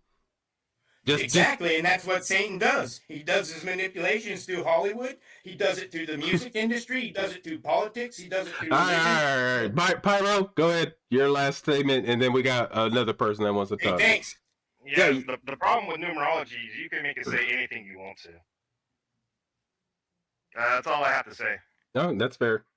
Hey, Pyro, man, that was cool, though, man. You know, I love your position. Stop by my channels, guys. And, what's your channel again, brother? I'm going to stop by for sure. White Raptor News. And White I've been Raptor. studying for a long time, man. Do you, because this is what I do, by the way. Do you mind if I watch one of your videos and I do a reaction? Oh, I wish you would. Absolutely. Okay, I will. I'm not going to lie. I will. You're not going to. I look forward to it because I've never had anybody do a reaction video, and I've called out a lot of people. All right, White Raptor. If you go to the channel, I'm going to link a Discord for you, and I want you to post your channel in my Discord, and then I'm going to take a look. It might not be the next video or not, but I definitely will look at it, and I will do a video on what I think. Okay? All right. Critical's okay. I don't mind critical, but no, I'm not gonna be an asshole. No, I'm not gonna be an asshole. So no, that's why I came into your channel. I subscribed to it. I didn't know you were an atheist, though. I watched that one video. I fool a few people, by the way. But yeah, I won't do anything disrespectful for sure. But I will take a look, and you'll see a video of yours as I'm on my reaction soon enough, brother. All right. Yeah, thank you, sir. Yes, thank you. All right, take care, man. You too, bud. All right, we got another person here. I'm gonna mute you real fast, Pyro. I know you're not gonna jump in, but I'm just gonna mute. All right, hello. I hear typing, so I'm talking to you if you're typing. That's me typing in the com. Oh, sorry, not you. There's another one. Hello. You are live. I'm going to message you. Go ahead and hang up, brother. So I know who's here. All right, hello. I see you. I see a pink thing in a car. You're on the screen. Are you ready to talk? Hello.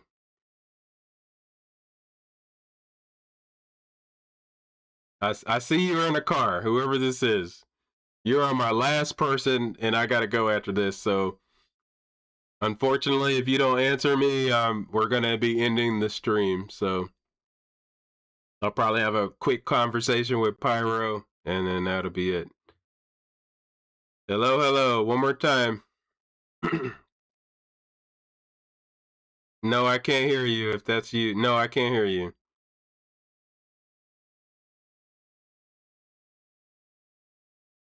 No, I can't hear you. Oh, wait, hold on. You might not be able to hear me. I'm gonna give you a little time. Let me talk to Pyro. Just jump in if I can hear you. What do you think about that, Pyro? Can you hear me now? Oh, wait. Okay. Sorry, Pyro. Yes, I hear you now. You can hear me now? Yeah, I hear you. Okay, so I was on earlier talking about my testimony. Oh, yes. Go ahead. Oh, so it's both a blessing and a curse, I believe, because I can literally feel, you know how Paul says there was a thorn in my flesh that God gave to buffet him, but I don't know what that thorn was with Paul, but I can feel in while I'm awake, I can feel them stabbing me like in my body. Not anymore. Are you saying like this is just what happened when you're like? Does this happen all the time? I'm sorry. I just want to make It's sure. all the time. It's all the time. Oh, okay. Have you ever spoken It's to less. somebody? Oh yes, I've been to doctors, and I'm physically okay. So Okay. I can feel them stabbing me in my fingers sometimes. Um, but like I said, I know Jesus is real because he has been slowly delivering me from certain things. Like, I know you think it's just dreams, but I've literally, like, God has spoken to me in my dreams, told me, like, stuff to repent of. And I would say the deliverance process is uh, slow.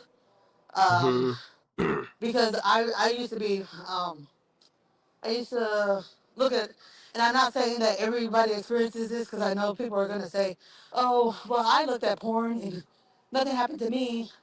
Okay. I already know that I I do not think that God handles everybody the same.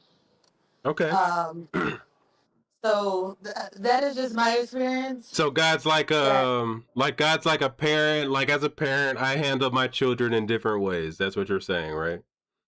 right, Okay. and I think He has handled he has handled me quite quite harshly, and I understand because I speak to God all the time. I'm like I literally hate you because you put me through this.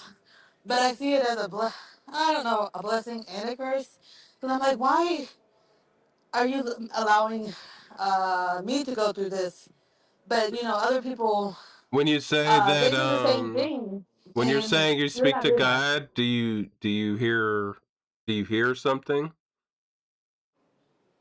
Like I said, I dream. He has saved me from so many things.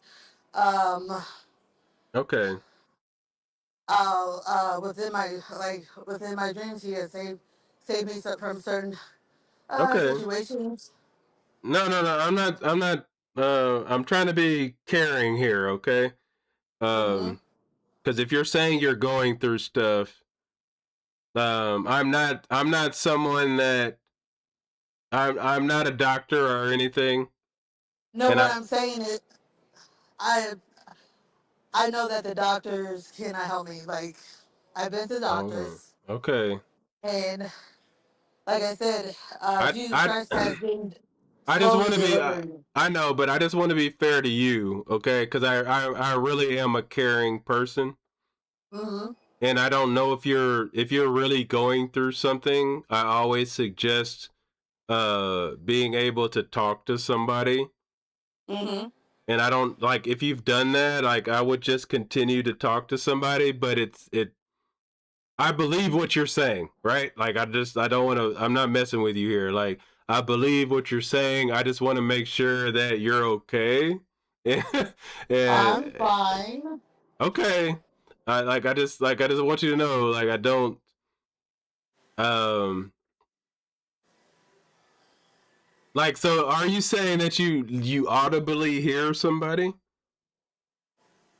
No, I said um God speaks to me through my dreams. Like He has saved me from certain situations by showing me through my dreams. He has shown me stuff to repent of, um, and slowly I've been being delivered. Um, like for example, let me give an example.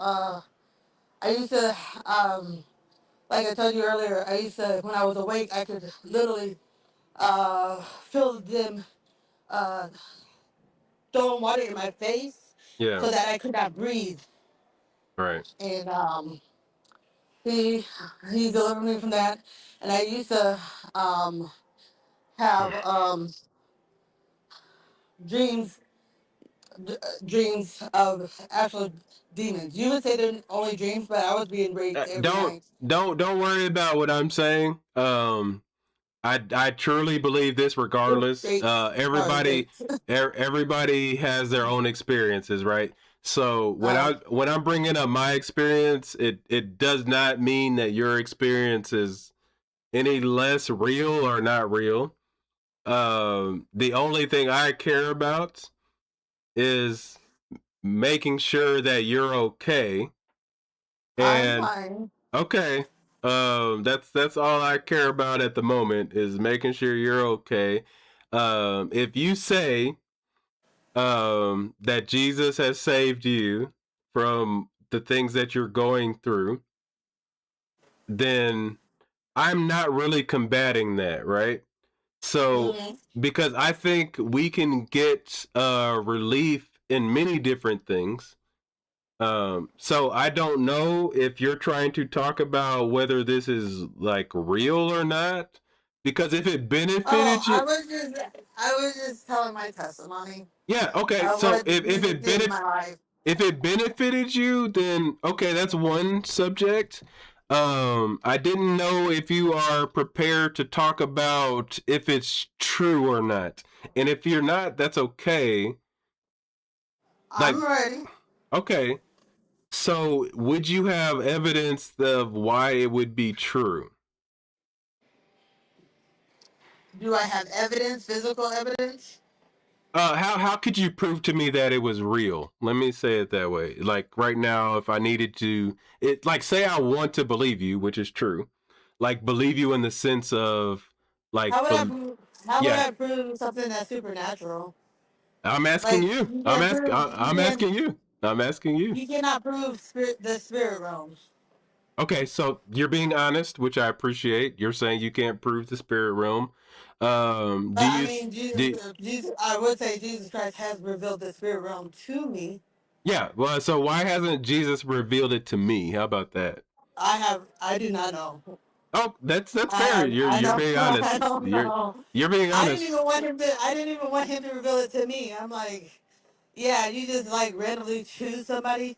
You could have chose somebody else because I have a friend. She actually can see demons and angels, and I was like, I would never want to see that ever in my life. I don't know why anybody would want to see that, but she, um, Okay.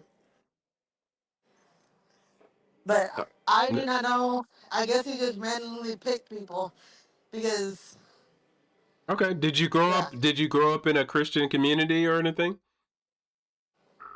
I grew up a Christian. I was always skeptical. I was an atheist, and always asking.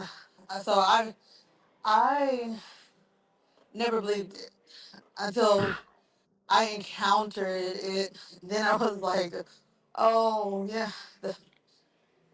that's when I started to believe. But I was always trying to um, uh, ask questions similar to you. But this was way back in 2000. Okay. And then you experienced what you experienced. Can I ask you this? Do you think if you were born and grew up in another religion, you would have you would have or not acted, I'm so sorry. You would have thought that that was true? Maybe, but I also have seen. I see many testimonies of Muslims come to Jesus Christ through visions. I see Jews come to Jesus Christ through visions. I see Hindus come to Jesus Christ through visions. I see Buddhists. I've seen people go from Christianity to being Muslim. What do you think Oh about yeah, but that? it's not through. Oh, they're being deceived by Satan, because Islam is demonic. I'm just gonna put it blank. No. I get what you the believe, but you were using people converting to Christianity as proof. No, but Would it not be I was proof using I was opposite? using I was using dreams. I was saying dreams and visions. People convert, I believe, to Islam because once you try to, and I think it's a very bad idea to try um, to what is it? Poke holes in Christianity, then you leave them with nothing. So you leave a vacuum because people want something. So Okay. they uh, convert to Islam because now they're like, well, I can't answer these questions, so I'm going to convert to Islam. And I think it's a very bad idea Do you think because Do you think people convert to Christianity when they don't have an answer? Because I've heard that before. Oh no. Like I said, I've seen many testimony of Muslims actually having visions of Oh, okay. Jesus. I think you didn't hear me. That's fine. Um, I am saying I have heard of atheists convert to Christianity. I've heard other people convert to Christianity, but usually it's because they can't find an answer where from their other beliefs. Does that make sense what I'm asking now? Oh, atheists converting to Christianity? Yeah. Oh. And it's usually because they don't have an answer. Oh, I converted based off my experience. Okay, that's fair. You're saying you had an experience. I really can't talk against your experience. Um, if you had an experience, I truly do believe you. It just sucks for me that you aren't able to share with me the actual experience. Do you understand why it kind of sucks for me? Mm-hmm. Okay, you do understand. That's great. I'm glad you can understand that. Because I don't want you to think I don't believe you. I just think it sucks that God would grant you something that you couldn't share with me. So can you see my kind of frustration, right?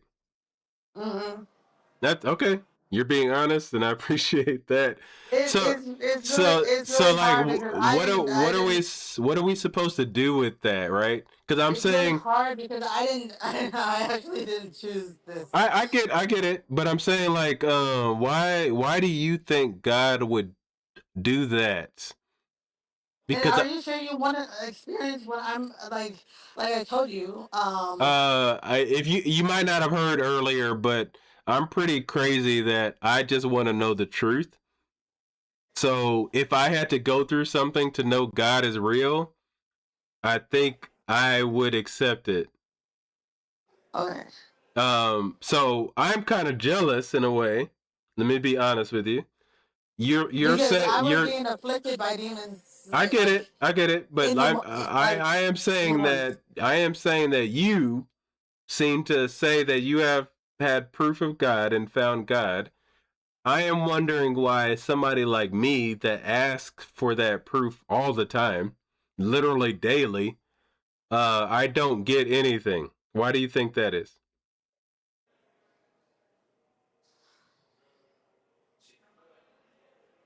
You hear me? Yeah, I heard you. I don't Yeah. know. Like I'm being Because honest with you. like I Like said, I didn't like ask.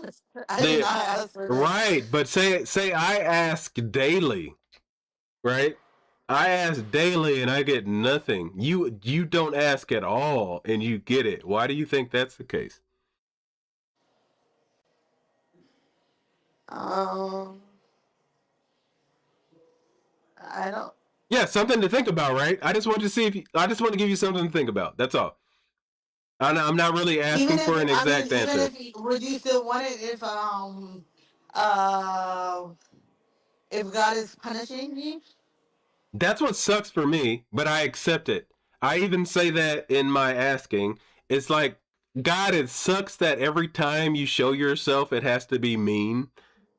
But I would accept that too, right? And you're laughing Okay. because you get what I'm saying, right?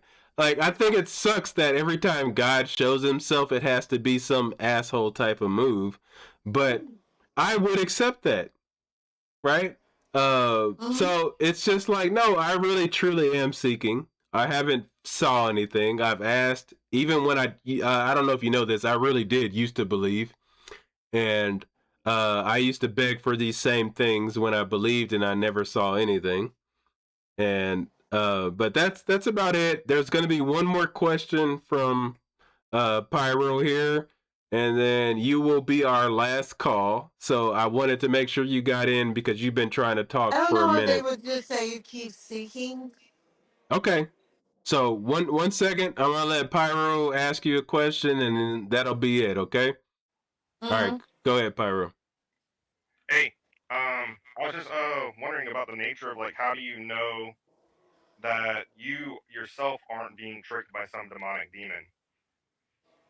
As far as what? Your beliefs. Oh, my beliefs. Yeah. Oh, how do I know?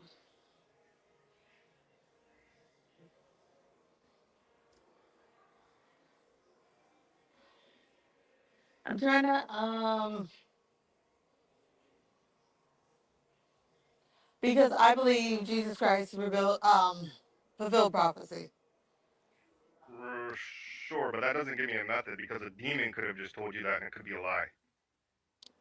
I believe Jesus fulfilled prophecy. Right, but a demon could have told you that, right? No. Okay, so you'd have to tell me how do you know that?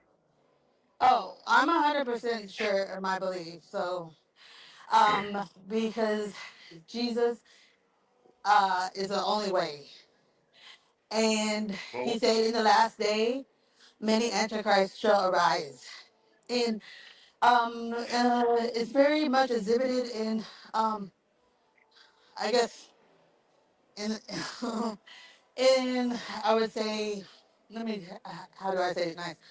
Um, in the many different religions that have popped up, and then the just the deconstruction movement as far as um, uh, falling away and just um, like it says, they shall heap up teachers and to turn you away from the truth and unto fables and I'm still um I'm still a little confused because you made the claim that like when people convert to Islam, they're being tricked by Satan.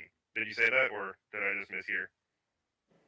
oh yes, So because if Muhammad even why I don't sorry, believe in Islam, no.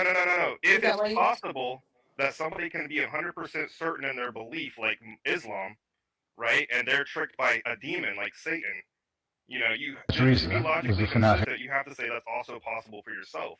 Your belief oh or your certainty doesn't make it more no true. no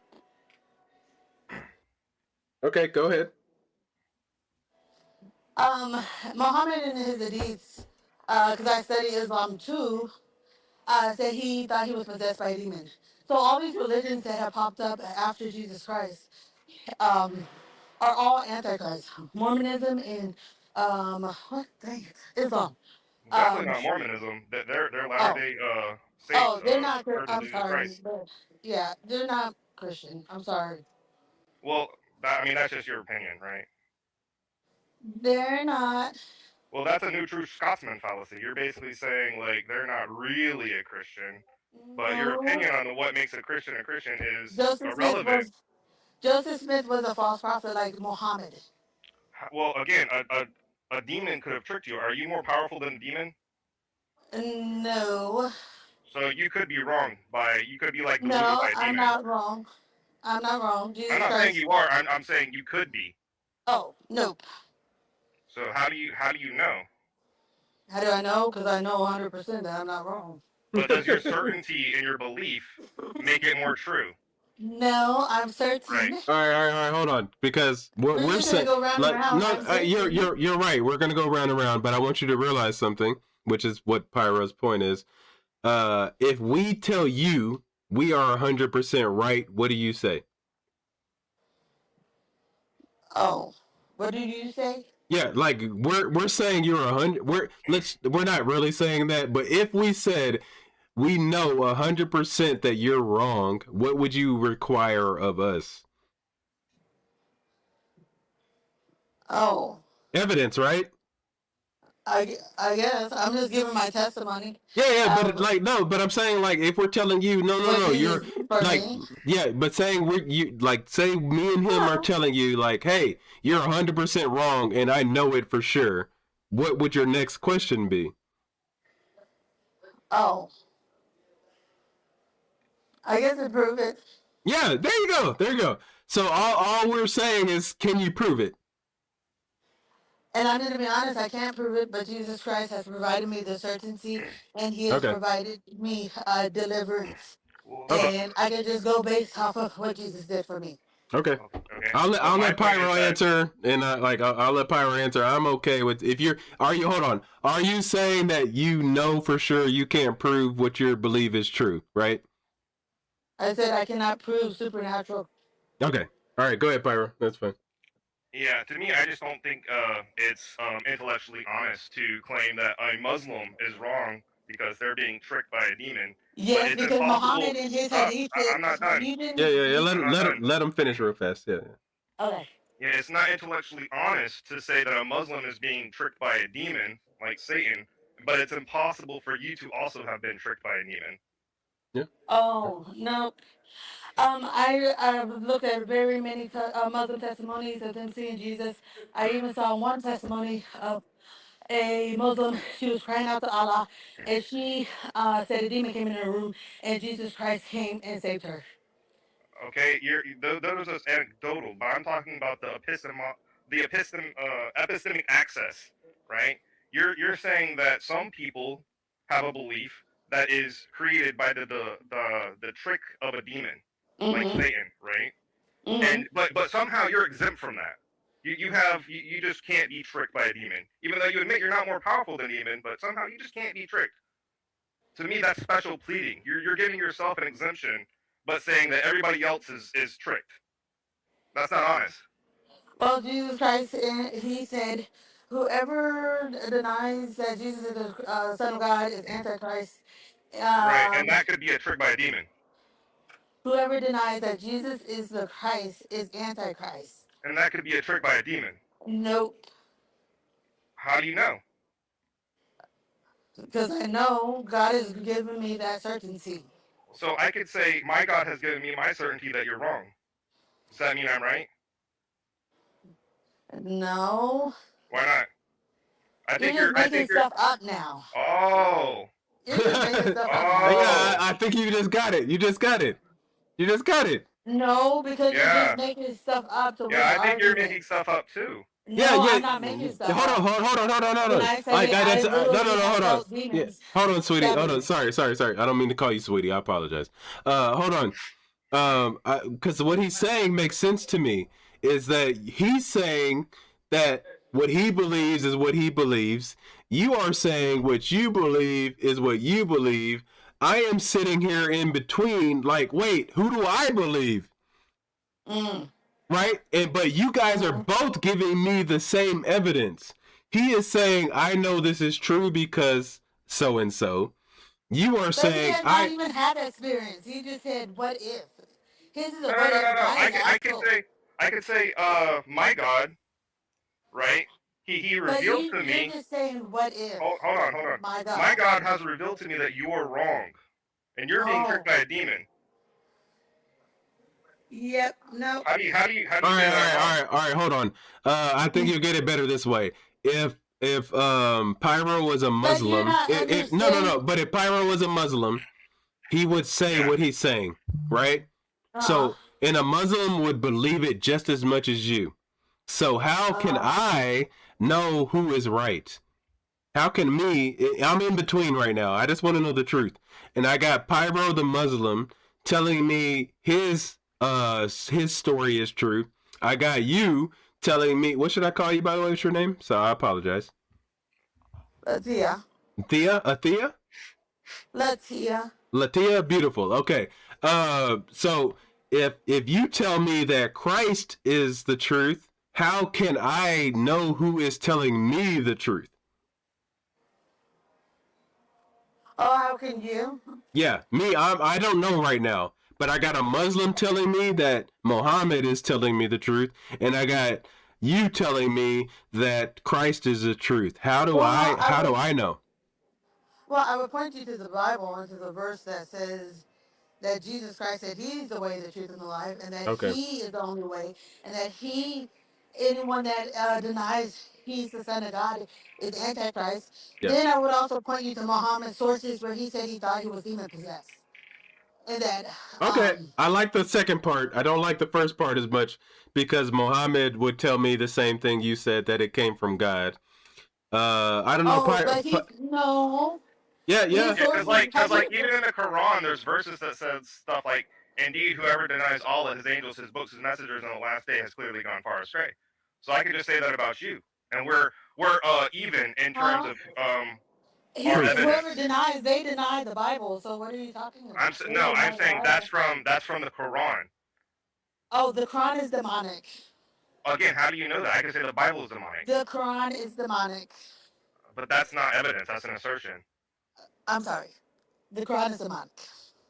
Okay, so I mean, if you don't want to engage in like a honest discussion, I mean, like. But do you see I don't know how how to prove it. I promise that I get what you I promise that I get what you're saying, and that I truly believe that you believe this. But I just want you to see if you can be honest in the part of, if there is a Muslim saying literally the same thing you're saying, they can say they're just as right as you. Do you not get that part? Oh, yes. Oh, you do get it. Okay, that's all. That's all that's going on right now.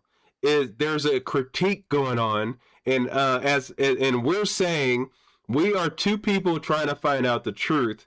Yeah, you're telling me the same thing that a Muslim would tell me, that a Mormon would tell me, but you're saying you're right. But all of you guys are providing the same amount of evidence. Amount of evidence. Do you see where somebody like me would get stuck? Like, you guys really are all telling me the same thing, and I'm sitting there in the middle of you guys trying to figure it out. I could point you to Jay Dyer, why he really? Oh, Jay gosh. Dyer. I mean, Jay Dyer is a preceptor. He doesn't actually argue for his No, position. I'm talking about when he debates Mormonism. Okay. But yeah, he has debates on Mormonism. He has debates on I don't think he's honest. Okay. God Logic. Oh, I did a lot on him. God, yeah, but regardless of any of that, I think you still have an epistemic problem. I don't have an epistemic problem. Yes, the problem is you claim that you are infallible to being tricked by a demon. I didn't say that, and I said Jesus Christ is the only way. But that could be a trick by a demon. No, it's not. So you're claiming that you're impervious to any demonic tricks. Yeah. So how? You're just a fallible human. And no, you're saying I prayed to Jesus to. All right, so if I pray to cool. If I pray to Jesus tonight, what happens? I don't know what he's gonna do with you. So do you see my point, or our point? I'm so glad you're being honest. Like, you're being honest until you don't want to be. So I just asked you a question, you just answered it honestly, and I didn't expect any other answer that could have been honest. You don't know, and that's I do know. I know Jesus. Oh wait! What you just? I know that 100%. Yeah. But you said you didn't know if Jesus would answer me, right? That's an honest question. I don't know if he would answer you. Right. So do you get the questions now? So yes. Okay. So are you saying there is no way possible that you could tell us how to find Jesus? How about that? I don't know how you can find Jesus. Cool. I pray. No, stop real fast, because you just answered enough for me. So my next question is how I find Jesus? Yeah, no, hold on. Because my next question is it only determined by God? Is that what you're saying? Like, no matter what Okay. Because I said I did not want. Cool. Hold on. Don't go.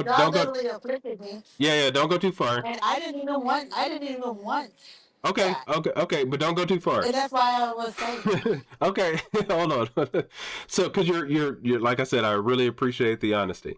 So, no matter what me and Pyro do, it's up to God, right? It's up to God. But okay. I said keep seeking. Yeah. We are seeking. We will keep seeking. Now, I'm not gonna. Hold on. Please. I'm not gonna speak for Pyro, but what I will say is I will keep seeking But I hope you understand why I start to not believe when I am truly seeking and God never answers. Can you appreciate that? Yes. Okay, I'll let Pyro say his thing, and then that'll be end. Okay. I just want to say that I like when I probably shouldn't be doing that, but when I'm at work, I'm worshiping. When I'm at the gym, I'm worshiping. When I'm Okay. like All right. um like I know. I get it. I get it. 24 That's okay. hours, I'm probably worshiping. Not I 24 get. hours literally, but No, no, no. I get it after your first couple. So as long as I'm you like because I'm just like, man, God, you need all this? okay, but as long as you understand what I'm saying, and the fact that you're not telling me I'm not seeking God, I think that's okay.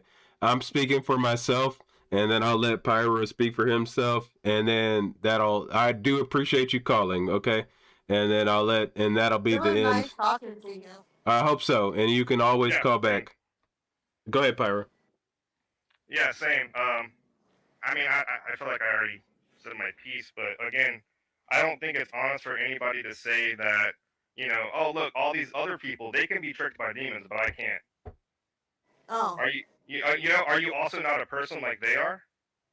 Yeah, but Jesus Christ already gave us No. a standard. There is no yes, He but. already gave us a standard that says if a religion like Islam come up and they say he's not the son of God, then you're not supposed to Sorry, listen ma'am. to that Sorry. prophet. Excuse me, ma'am. And There's no yes, but.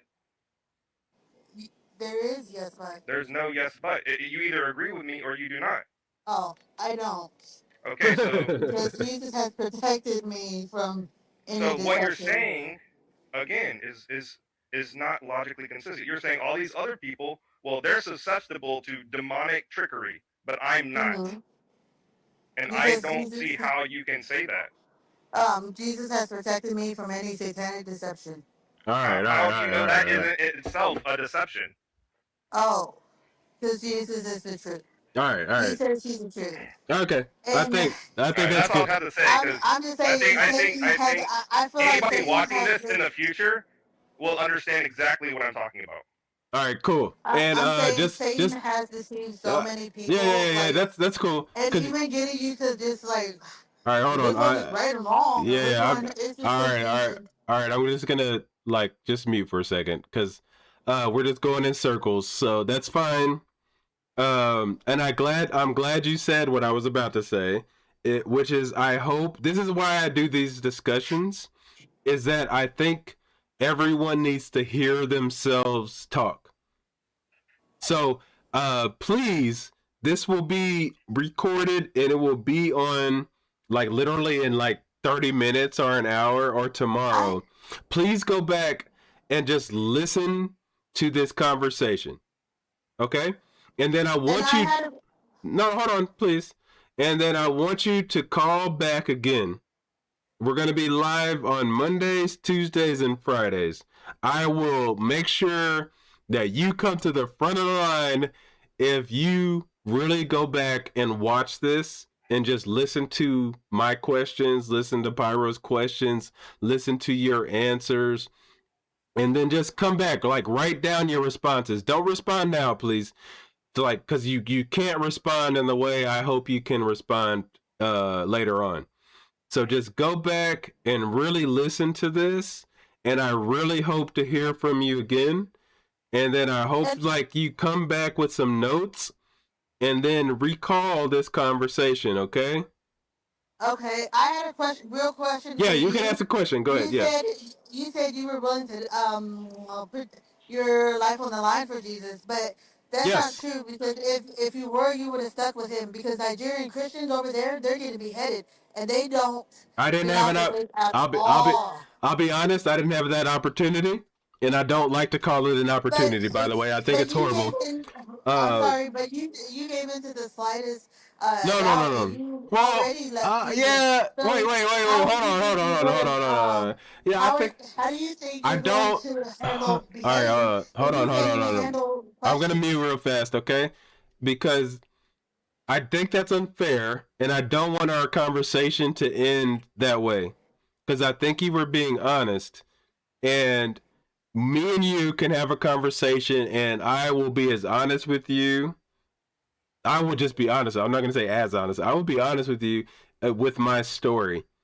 But I am a person that was literally willing to give up and was about to give up everything that I had, and I was talked down from the ledge, okay?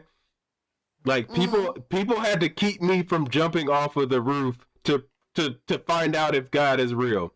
That's how serious I am about it. Now, I wasn't ever in an opportunity to be threatened with my life, and I hate to call that an opportunity, by the way. I think that's horrible. But let's not tell me what my story is, okay? Because I have appreciated how honest you have been up to that point. So please don't turn into you. I know, but yes, but don't I know, but don't tell me my story, okay? Okay. Thank you. So please do what I said, and then I hope you call back. Mondays are the best because it's open Mondays, but if you call me on Friday, I will talk to you again about this. But please rewatch this and come with some notes, and me and you will discuss it the next time we speak. I really mean what I say. Please call me back, and then we'll go through this again. I just think people need to hear themselves, and I go back and watch this too. So I'm going to hear myself as well, and then let's reconvene, and then we'll go from there, okay? And I appreciate your calls. Okay. Make sure you take care of yourself, and I'll see you the next time we talk, okay? And thank you, Pyro, for calling in. I appreciate you guys. I'm going to end this chat. Thank you guys. You guys take care of each other. Be safe. Thank you. You have a good night. Thank you. Take it easy. Bye. You wanna? Yeah, I'm hanging this up. So yeah. All right, guys. Peace. All right. That not gonna lie, that might have been the most interesting 3 hours. 4 hours. I can't believe you guys kept me for 4 hours. Holy shit. Good job.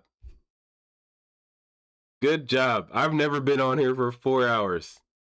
That means you guys had me just freaking excited. All right. So there's 2 people I want to call back. Crap. I don't know if that I didn't ask his name. I don't know if that was God damn it. I feel like I'm being so disrespectful right now. Cuz I know who I'm talking about. And he called in, and I like the guy. God dang it. You know what I'm talking about. You called, we were talking. I want to say it's Kindred. If you're not Kindred, let me know. But god dang it. I apologize, by the way. That makes me mad that I forgot. But there was 3 callers, and I definitely appreciate the calls. These are the kind of conversations that I want. And they're going to get heated, guys. I just want everybody to realize that. I know it says never flame, never tilt, but don't take it the way it sounds, because I'm not flaming anybody and I'm not tilting. I'm just passionate about what's going on, right? And it upsets me a little bit when I watch the video we watched with the Joe Schmid guy, and it felt like he was joking. Like, this stuff is so serious, I don't think there's room to joke. It's literally like if we're talking about a comet is about to hit the Earth, I don't want to hear jokes, right? Like, there's a comet that's about to come hit the Earth. Why are we joking? So that's if you guys want to know why I got so serious on that, it's just like, no, this is not a joke. If you saw God, be serious, please. Don't do little stupid, little silly jokes. Don't make little silly comments, because I think you're an asshole.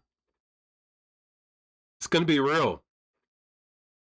If you're saying you found God and you're making jokes about it, you're an asshole. Sorry. And like I said, my channel's not big enough for that Joe Schmid guy to come talk to me, but yeah, I'm sorry. If you're joking and talking about finding God, I call you an asshole. Sorry. Not sorry. That's an asshole move. There's a lot of consequences with saying and finding out that God's real. So if you laugh and joke about it, you're literally laughing and joking about people going to burn in hell. So it's not funny to me. So if anybody knows that guy and he's willing to talk to me, I would talk to him at any moment in time. So, just saying. And we could even talk off stream, by the way. Like, I'm so serious about this. This isn't about getting views. This isn't about getting subscribers. If he wanted to talk to me off stream, I would never post it.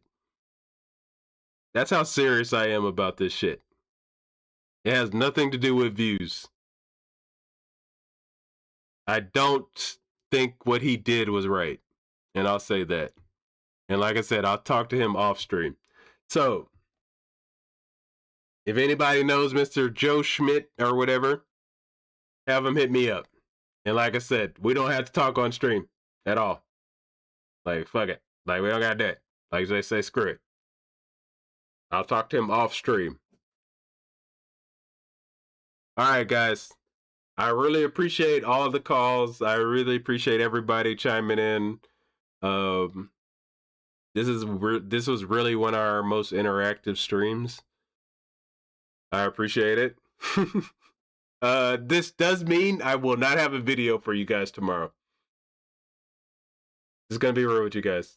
Like, there's no video. I don't have time. I gotta go spend some time with my wife and try to have a good time with her. She's probably mad at me because I took so long. So I'll go spend some time. I'll try to get a video out for Thursday.